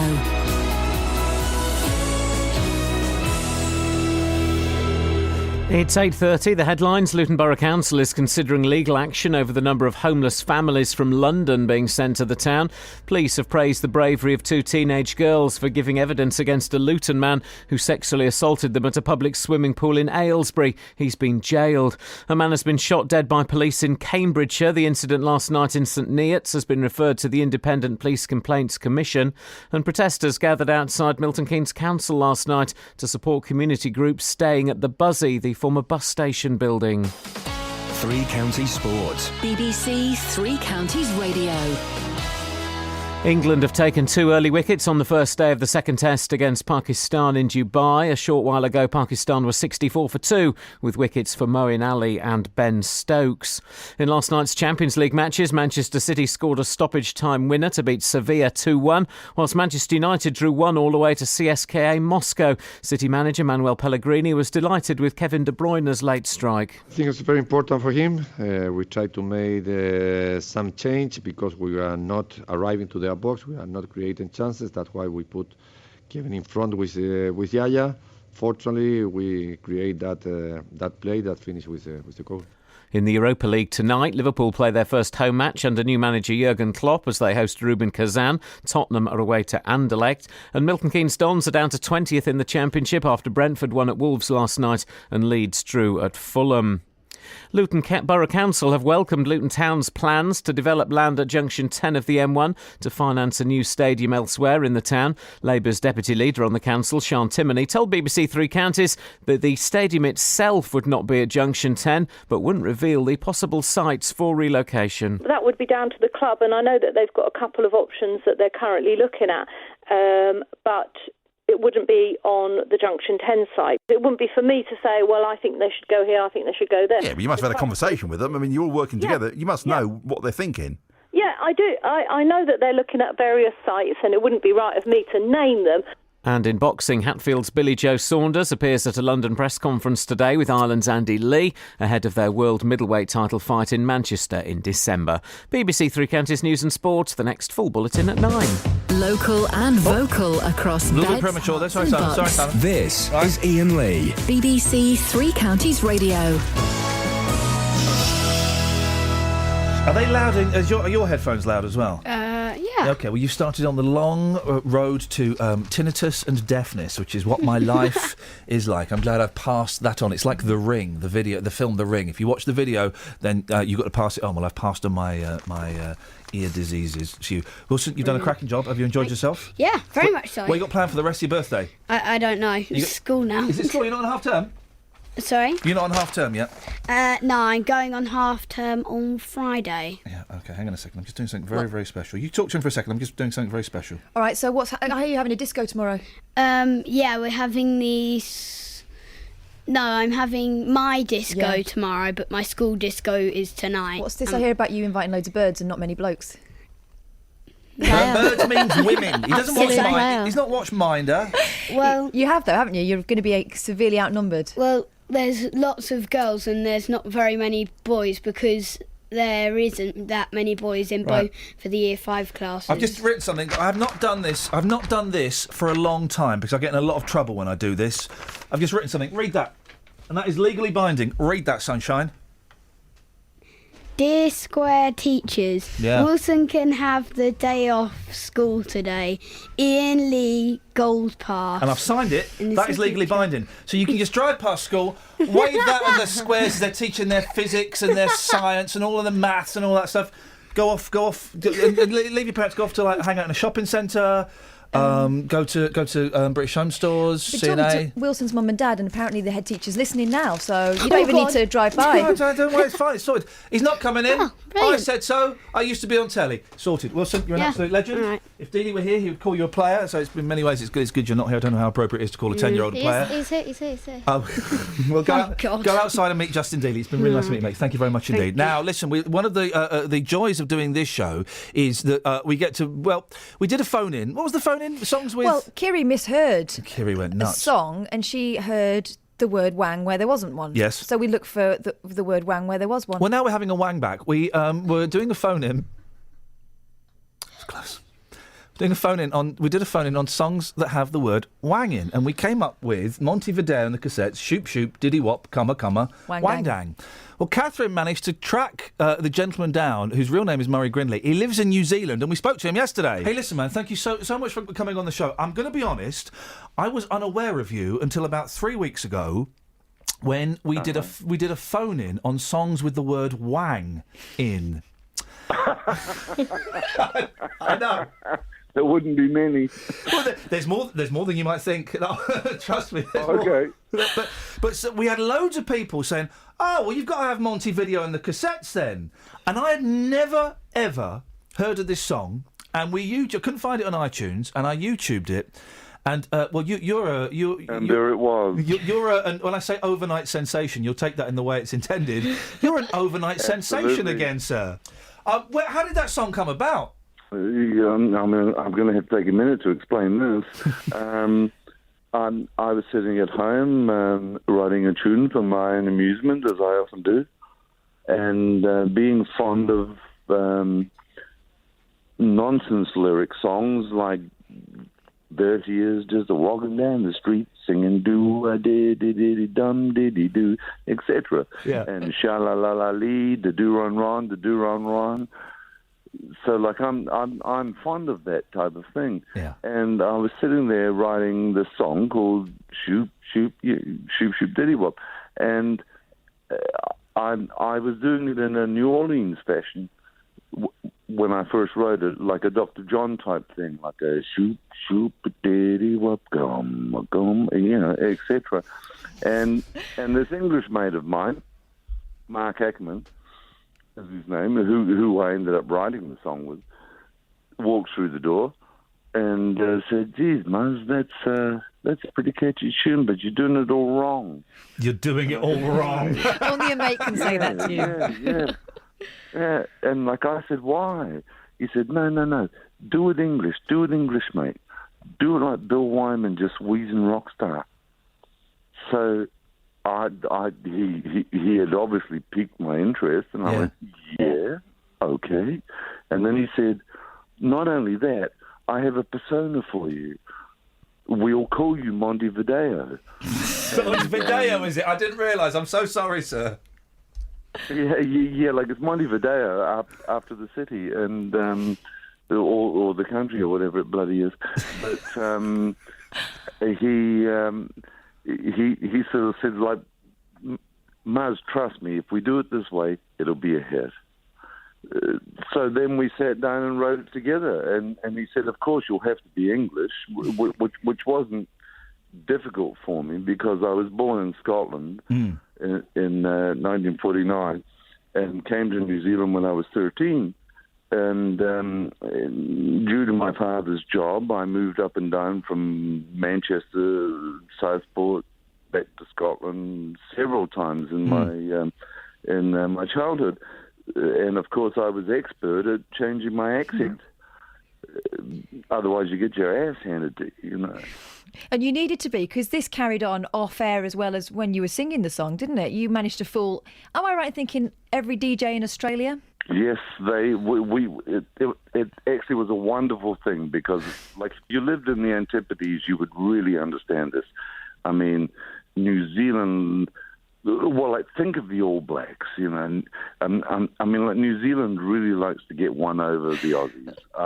Our brothers over the ditch, you know. Yeah. But we really actually don't really like them. And we signed to Mushroom Records in Australia, and it was released in Australia first. And it very quickly became a hit. I mean, it was number one in every state except Victoria. They wouldn't have a bone of it. But there you go. Probably because it was too English. So like, what's happening is I'm getting called up by all these Australian radio stations, kind of like yourselves. Yeah. And except they're Australian. But and like Mark Ackerman, the chap who really created Monty in a sort of a way, has given me a sheet of stock lies. Fantastic. And so they're calling me up, I mean, from Wollongong and Googa Wugga Wugga and all these places, you know, they're calling. And like Mark's put the word out, look, call this number because Monty is travelling the world at the moment for tax purposes. and yeah, I know. And he will be in New Zealand on these 2 days, so you can contact him on this number. Fantastic. So these people would call me up, and I'd have my sheet of lies, and they'd say, well, Monty, I mean, who played on this? And I'd tell them people like Ringo played drums, Elton John was on keyboard. You know, just the whole thing. And no one said, are you sure? They just went, yeah, okay, oh, brilliant, it's got Ringo and Elton John. I suppose in the pre-internet days, you couldn't check this stuff. You had to take it at face value, didn't you? Of course. Bring back those days. Oh, man. So how did you get found out, Murray? Well, finally, they found out, but it was too late. I mean, it had been a big hit and it had done its dash, you know, and they found out, and the next thing I saw was some Australian rag, a bit like the Daily Mail back there, saying, great expose, shoop shoop diddy wop, New Zealand jingle writer. Busted. Yeah. I bet Australia was furious. Well, hopefully. Does it? Now listen, because I know that you've done loads of other stuff. You're in like a big blues band in the '60s, and you've done stuff for movie soundtracks more recently, and you've written jingles and you've written crunchy ads and stuff like that. Is it frustrating that this is the thing that we're phoning you up to talk about? You know, we're talking about what was kind of a very, very successful and very funny joke, but that's the kind of thing that people seem to focus on. It doesn't worry me at all, and in fact, I love it. I mean, why would I worry about this? I mean, it's lovely. it's lovely. It was a nice moment. It was a really lovely moment. Is there any chance of Montevideo making a comeback and doing any live concerts? Could that ever happen? Well, he never did any live concerts in the first place, and he's not about to start now. No, he's still running from the tax man. Listen, you're a really good sport, and your song is in 2015. Who'd have thought it is bringing lots of joy to people listening to this show, and also annoying lots of people as well. I have to be completely honest. I'm sure. But they're just old squares because it's a groovy record. Oh man, now you are showing your age with that language. Murray, listen, it's a pleasure to talk to you, mate. Thank you very much for your time. Okay, Ian. Thank you, Catherine. Thanks, Murray. Nice Take care. Bye bye. Come on, mean what you thought. That's right. And the wind ain't gonna get you through the night time, baby. That's the right time if you want to lose control. Shoot, shoot, diddy, come away, and shoot, shoot, diddy, come away, and shoot, shoot, diddy, come away, shoot, shoot, diddy, come away, and shoot, shoot, diddy, come away, and shoot, shoot, diddy, come away, shoot, shoot. Little party, nothing formal. She's in the corner, look quite normal. Empty glass, bold as brass, pinch me hang about. Shoot, shoot, diddy, come away, shoot, shoot, diddy, come away, shoot, shoot, diddy, come away. She said, shoot, shoot, diddy, come away, shoot, shoot, diddy, come away, shoot, shoot, diddy, come away. Well, the shoot, shoot stood for a mood, alright, and the diddy gave me a nasty fright. Sort of feeling, well, it's hit me since it's reeling and you can't sit still. Come on, meant what I thought, touche, and the winding, anyway, nearly died, mortified, nearly lost control. Shoot, shoot, diddy, come away, shoot, shoot, diddy, come away, shoot, shoot, diddy, come away, shoot, shoot, diddy, come away, shoot, shoot, diddy, Quite possibly one of the most random shows you've ever done. Even compared to the Saturday show. Saturday show? Yeah. Well, Ian Cath, midday, 12 till 2. Nasty weather. With a feather. What? All together. 03459 455 555. Travel news for beds, cards and bugs. BBC Three Counties Radio. There are still long queues on the M1 southbound from junction 12 for Flitwick to 11 for Dunstable now for an accident earlier. Another lane has been reopened for quite some time. It's just very slow still, and that's where the roadworks are too. On the M1 southbound as well, between junction 13 at 3 junction 13 for Bedford, it's looking busy, and nearby in Dunstable, the High Street North has queues at Houghton Road from the A505 through the roadworks there. In Barton Le Clay, Sharpenhoe Road has been closed because of an accident over the bridge at the A6, and that's affecting people travelling between Barton Le Clay and Sharpenhoe. And in Hazelmere on Penn Road, there's been an accident, so it's blocked at Rushmore Avenue. Samantha Bruff, BBC Three Counties Radio. Sammy, thank you. You see, people talk about broken Britain and kids are being, idiots, and then you meet someone like Wilson and you think, do you know what? If there's enough of him, then we'll be all right. Do you know what? We'll be all right.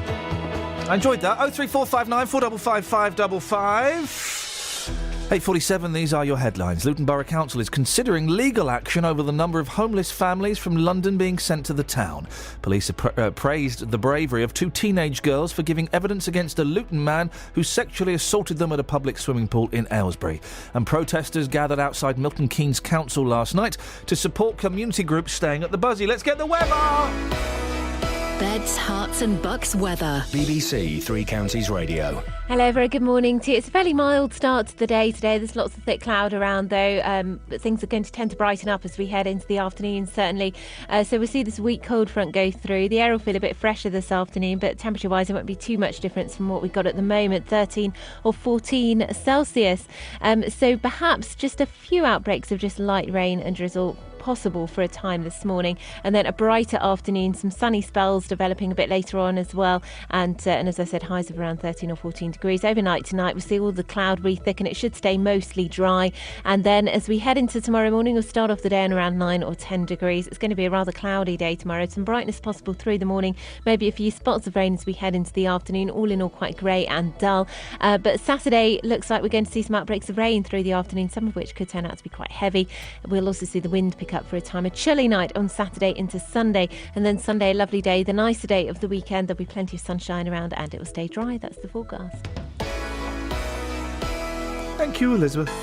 Nick Coffer on BBC Three Counties Radio. History coming up very shortly with the brilliant Dan Hill. He's a local historian. Silversworth, amongst other things, has got quite a rich history. As it's further east, there is a lot more influence with regards to things like air raids. Weekdays from 12. Great music as well coming up here on BBC Three Counties Radio. Freddie Mercury, The Great Pretender. Go West as well on its way. First though, here's T-Rex. Nick Coffer. It's fantastic to be able to get, people like Nathan Bell and Gary Matthew and, experienced but still early on in their careers, giving them the opportunity to come and make music in a lovely environment. Luton Library Theatre. Could you describe modern Britain in 50 records? Stuart McConey is doing just that in his book. I don't think you're ever going to get another Beatles who dominate the pop cultures. Nick Coffer, weekdays from 12 on BBC Three Counties Radio.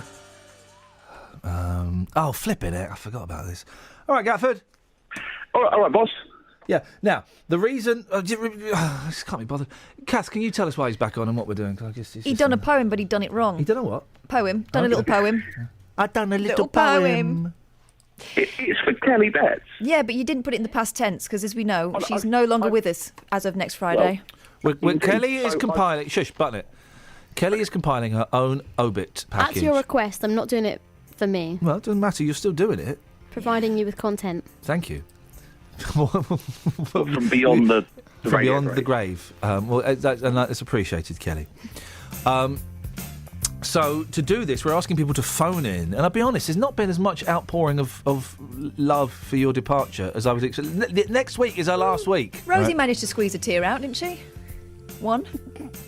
Not from her eyes. Kelly. From the eyes of those around her with her ridiculous poem is what Kelly's That's referring what I to. meant. And you're right, it was... So we're asking people to phone in and just give us a few words about Kelly in the past tense. And Gatford, you'd written a poem and you really struggled to get it into the past tense, mate. I don't know why that is. You know what the past tense is? It's like what's happened. Yeah, and I struggle. I struggle with first and third person perspectives on shooter games and in sentences. What's a second person perspective? When there's two of you? See, that doesn't make sense. No, think about it logically, gentlemen. Okay, first person perspective. But if I'm playing if I'm playing GoldenEye, what's first person? What do I see? You're seeing through the eyes of the character. So I see the tip of the gun. You'll see the tip of the gun. Third person, I'm seeing over my shoulder. Third person, you're he? So you're seeing from somebody else. So I'm seeing over my shoulder. That's when you see the back of the man's head that you're controlling. That's third person. I guess, yeah. Well, you don't even know. You're an extra. And am I supposed to invert the axis when I'm flying a helicopter in those games? I just always don't invert know. the axis. What are you talking about? I mean, You see, standard. this is Hurts Without You. You're kind of ruining my poem. No, mate, this isn't ruining your poem. You ruined your poem by writing a poem. No. Okay, right. Just wait. I'm waiting. The airwaves. Bearing in mind, we had a 10-year-old lad who was already a million times better than you'll ever be, and you're what, like 56 or something? So 41. Shut up. Come in. You are not younger than me. I've seen pictures of. I've met you. You're not younger than me. I'm younger than you. I've got proof and everything. Okay. Well, you're certainly bigger than me. Well, and better. Something, I'm sure. Wowzers. That sounds like I can hear a gauntlet being lain down. Yeah, well, I'm slapping you in the face with a gauntlet. Oh, you've just picked it up again and slapped me. Have you dropped it again? Yeah, no. Well, bend down, turn around, bend down, pick it up, give it a kick up the bum. Give us the poem! I got it. Well, okay, right, ready? Okay. The time has passed for parting.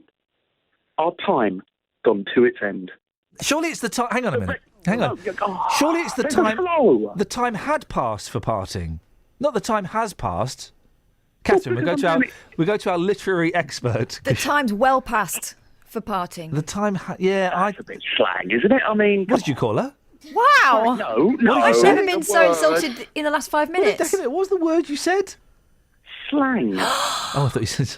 I said something. Just Okay. rude. All right, we'll do it. So just Kath, say it again. What should he put?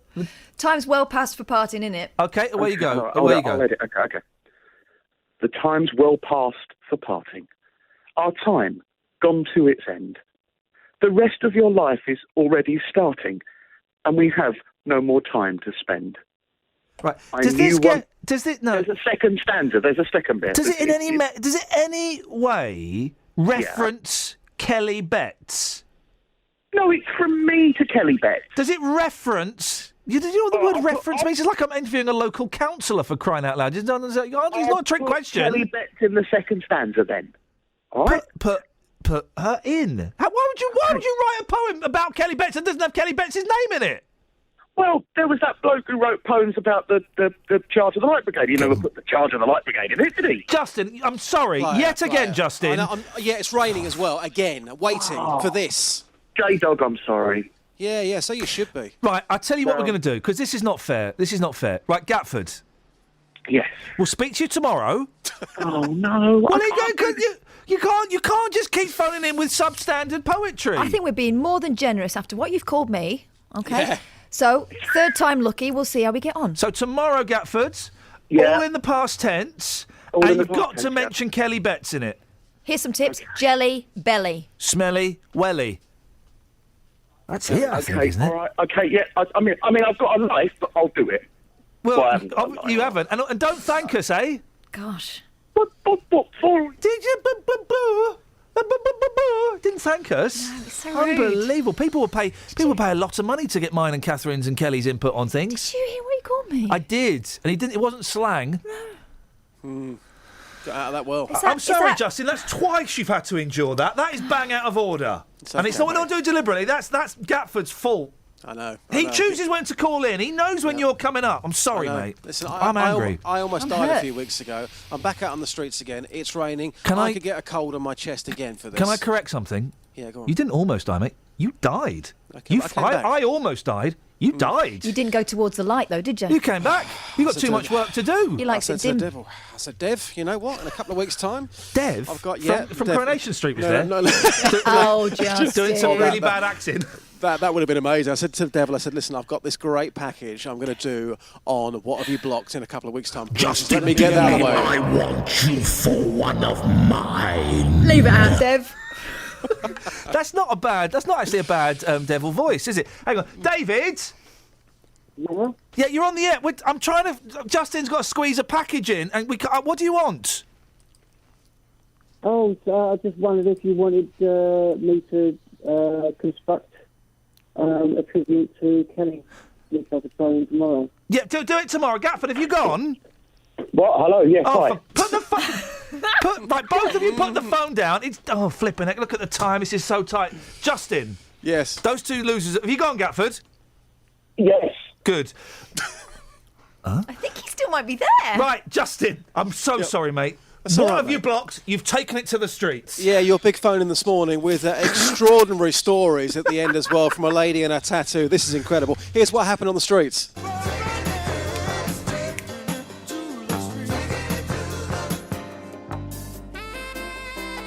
Taken to the streets with J-Dog. # West Side. Well, I blocked the drain. Lovely red jacket, madam. You don't work for Butlins by any chance, do you? Not right. Okay. What have you blocked? No. Thanks for your time. Well, people on Twitter a lot of the time. Phone numbers. If you're blocking people on Twitter, blocking people on phones and things like that, you seem to be the sort of guy which maybe is provoking a lot of anger. Yeah, that probably would be said about me, to be honest. Yeah, I think that's a fair statement. I can't argue with that one. Are we okay? Yeah, that's fine. Yeah. Madam, open up. What have you blocked? Toilet. Oh. Heavy night the night before, yeah? Yeah. I'll leave you to it. Cheers. Madam, how are you? I'm okay, thank you. Lovely tattoo behind the ear there. What's that tat? Just a cover up. What do you mean a cover up? My ex's initial. You are joking. Oh my God. Wow, that is incredible. What were his initials? C. Just a C, yeah. Wow, that is the story. That is sensational. Goodness me. OK, enough about the X and the tattoo which you blocked up. You've blocked you've blocked a drain. OK, tell us more about it. With my hair, every girl has the same problem. If you don't put the trap down, the hair gets caught and you have to get somebody else to unplug it. And it looks like a dead rat. Wow, that tattoo, I've got to see that again. That is a classic. OK, what's your name, by the way? Danielle. Danielle, lovely to meet you. And have a good day. Thank you, Justin. We got there in the end. Excellent stuff. Travel news for beds, cards and bugs. BBC Three Counties Radio. In Hazelmere on Penn Road, that's been blocked by an accident at Rushmore Avenue by the Mayflower pub. One of the cars is smoking, so emergency services are there at the scene. And on the Sharpen High Road in Barton-le-Clay, that's been closed because of an accident involving two vehicles at Barton Road. So it's just at the bridge over the A6, and it's causing delays between Barton-le-Clay and Sharpenhoe. In Dunstable on the A5, it's busy on the High Street North from the A505 approaching Brewers Hill Road through the roadworks. And on the motorways, it's slow on the M1 in both directions at junction 14 for Milton Keynes. And it's also very busy on the M1 southbound between junction 12 for Flitwick and 11 for Dunstable, where the roadworks are, and there was an accident there earlier. On the train departure board, though, there's no reported problems at the moment. Samantha Bruff, BBC Three Counties Radio. Sammy, thank you very much indeed. Well, that's it, guys. That's your lot. Back tomorrow at 6. Don't forget, on Saturdays at midday, there's a brand new show. If you go to the BBC iPlayer and type in Iain Lee and Catherine Boyle, it comes up. I won't bother listening to the first one. But listen to the second and the third. And thank you, Wilson. Excellent stuff. Enjoy your day mooching around a shopping centre. Local and vocal across beds, hearts and bucks. This is BBC Three Counties Radio. Thank you, Ian. Good morning. Welcome to the JVS show. I'm Jonathan Vernon Smith. It's Thursday. It's 9 o'clock, and on today's Big Phone In, do you think we need more black and Asian police officers? The Home Secretary Theresa May will say today that the police force must employ more black and Asian officers. The College of Policing argues there's no quick way to suddenly get more diversity in the force, but Francine Jones from the National Black Police Association argues the police must do more to recognise black talent. 4 forces in the UK have no black officers at all. Well, I want to hear from you. Do you think we need more black and Asian police officers? Pick up the phone, come on and share your thoughts on 03459 455 555.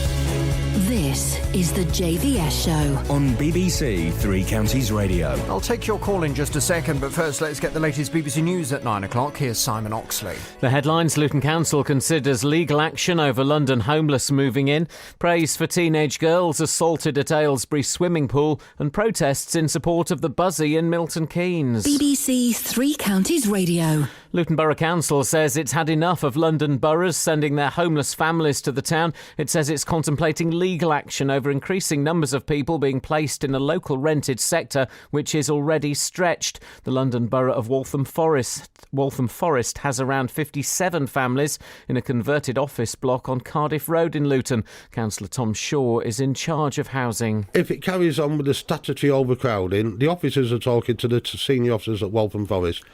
I will have absolutely no problem at all telling the officers enough is enough. We can't have 6 people in a bedsit flat. Police have praised the bravery of 2 teenage girls for giving evidence against a Luton man who sexually assaulted them at a public swimming pool in Aylesbury. Thames Valley Police says it's down to the girls that Anthony Crawford from Blenheim Crescent in Luton has been given a 30-month jail sentence and placed on the sex offenders register indefinitely. The 40-year-old committed the offences in the changing area at Aqua Vale swimming pool. A man has been shot dead by police in Cambridgeshire. The incident last night in St Neots has been referred to the Independent Police Complaints Commission.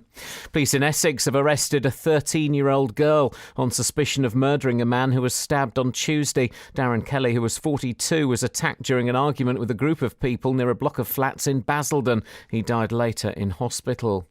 Protesters gathered outside Milton Keynes Council last night with a 4,000-strong petition handed to councillors in support of community groups staying at the Buzzy, the former bus station building. Make a Difference, which runs community services there, say they're being forced to leave after losing income from the adjacent car park. Kevin Vickers from Milton Keynes Against the Cuts says they're getting conflicting statements. That building is owned by Milton Keynes Development Partnership. They are owned by the council. And when you ask questions of Milton Keynes Development Partnership, they say it's nothing to do with them, it's actually all to do with the council in terms of the way this building is funded. And last night at the council meeting, the leader of the council, who's actually on the board of the development partnership, said that the revenues that are used for that building are actually nothing to do with the council. It's all to do with the Milton Keynes Development Partnership.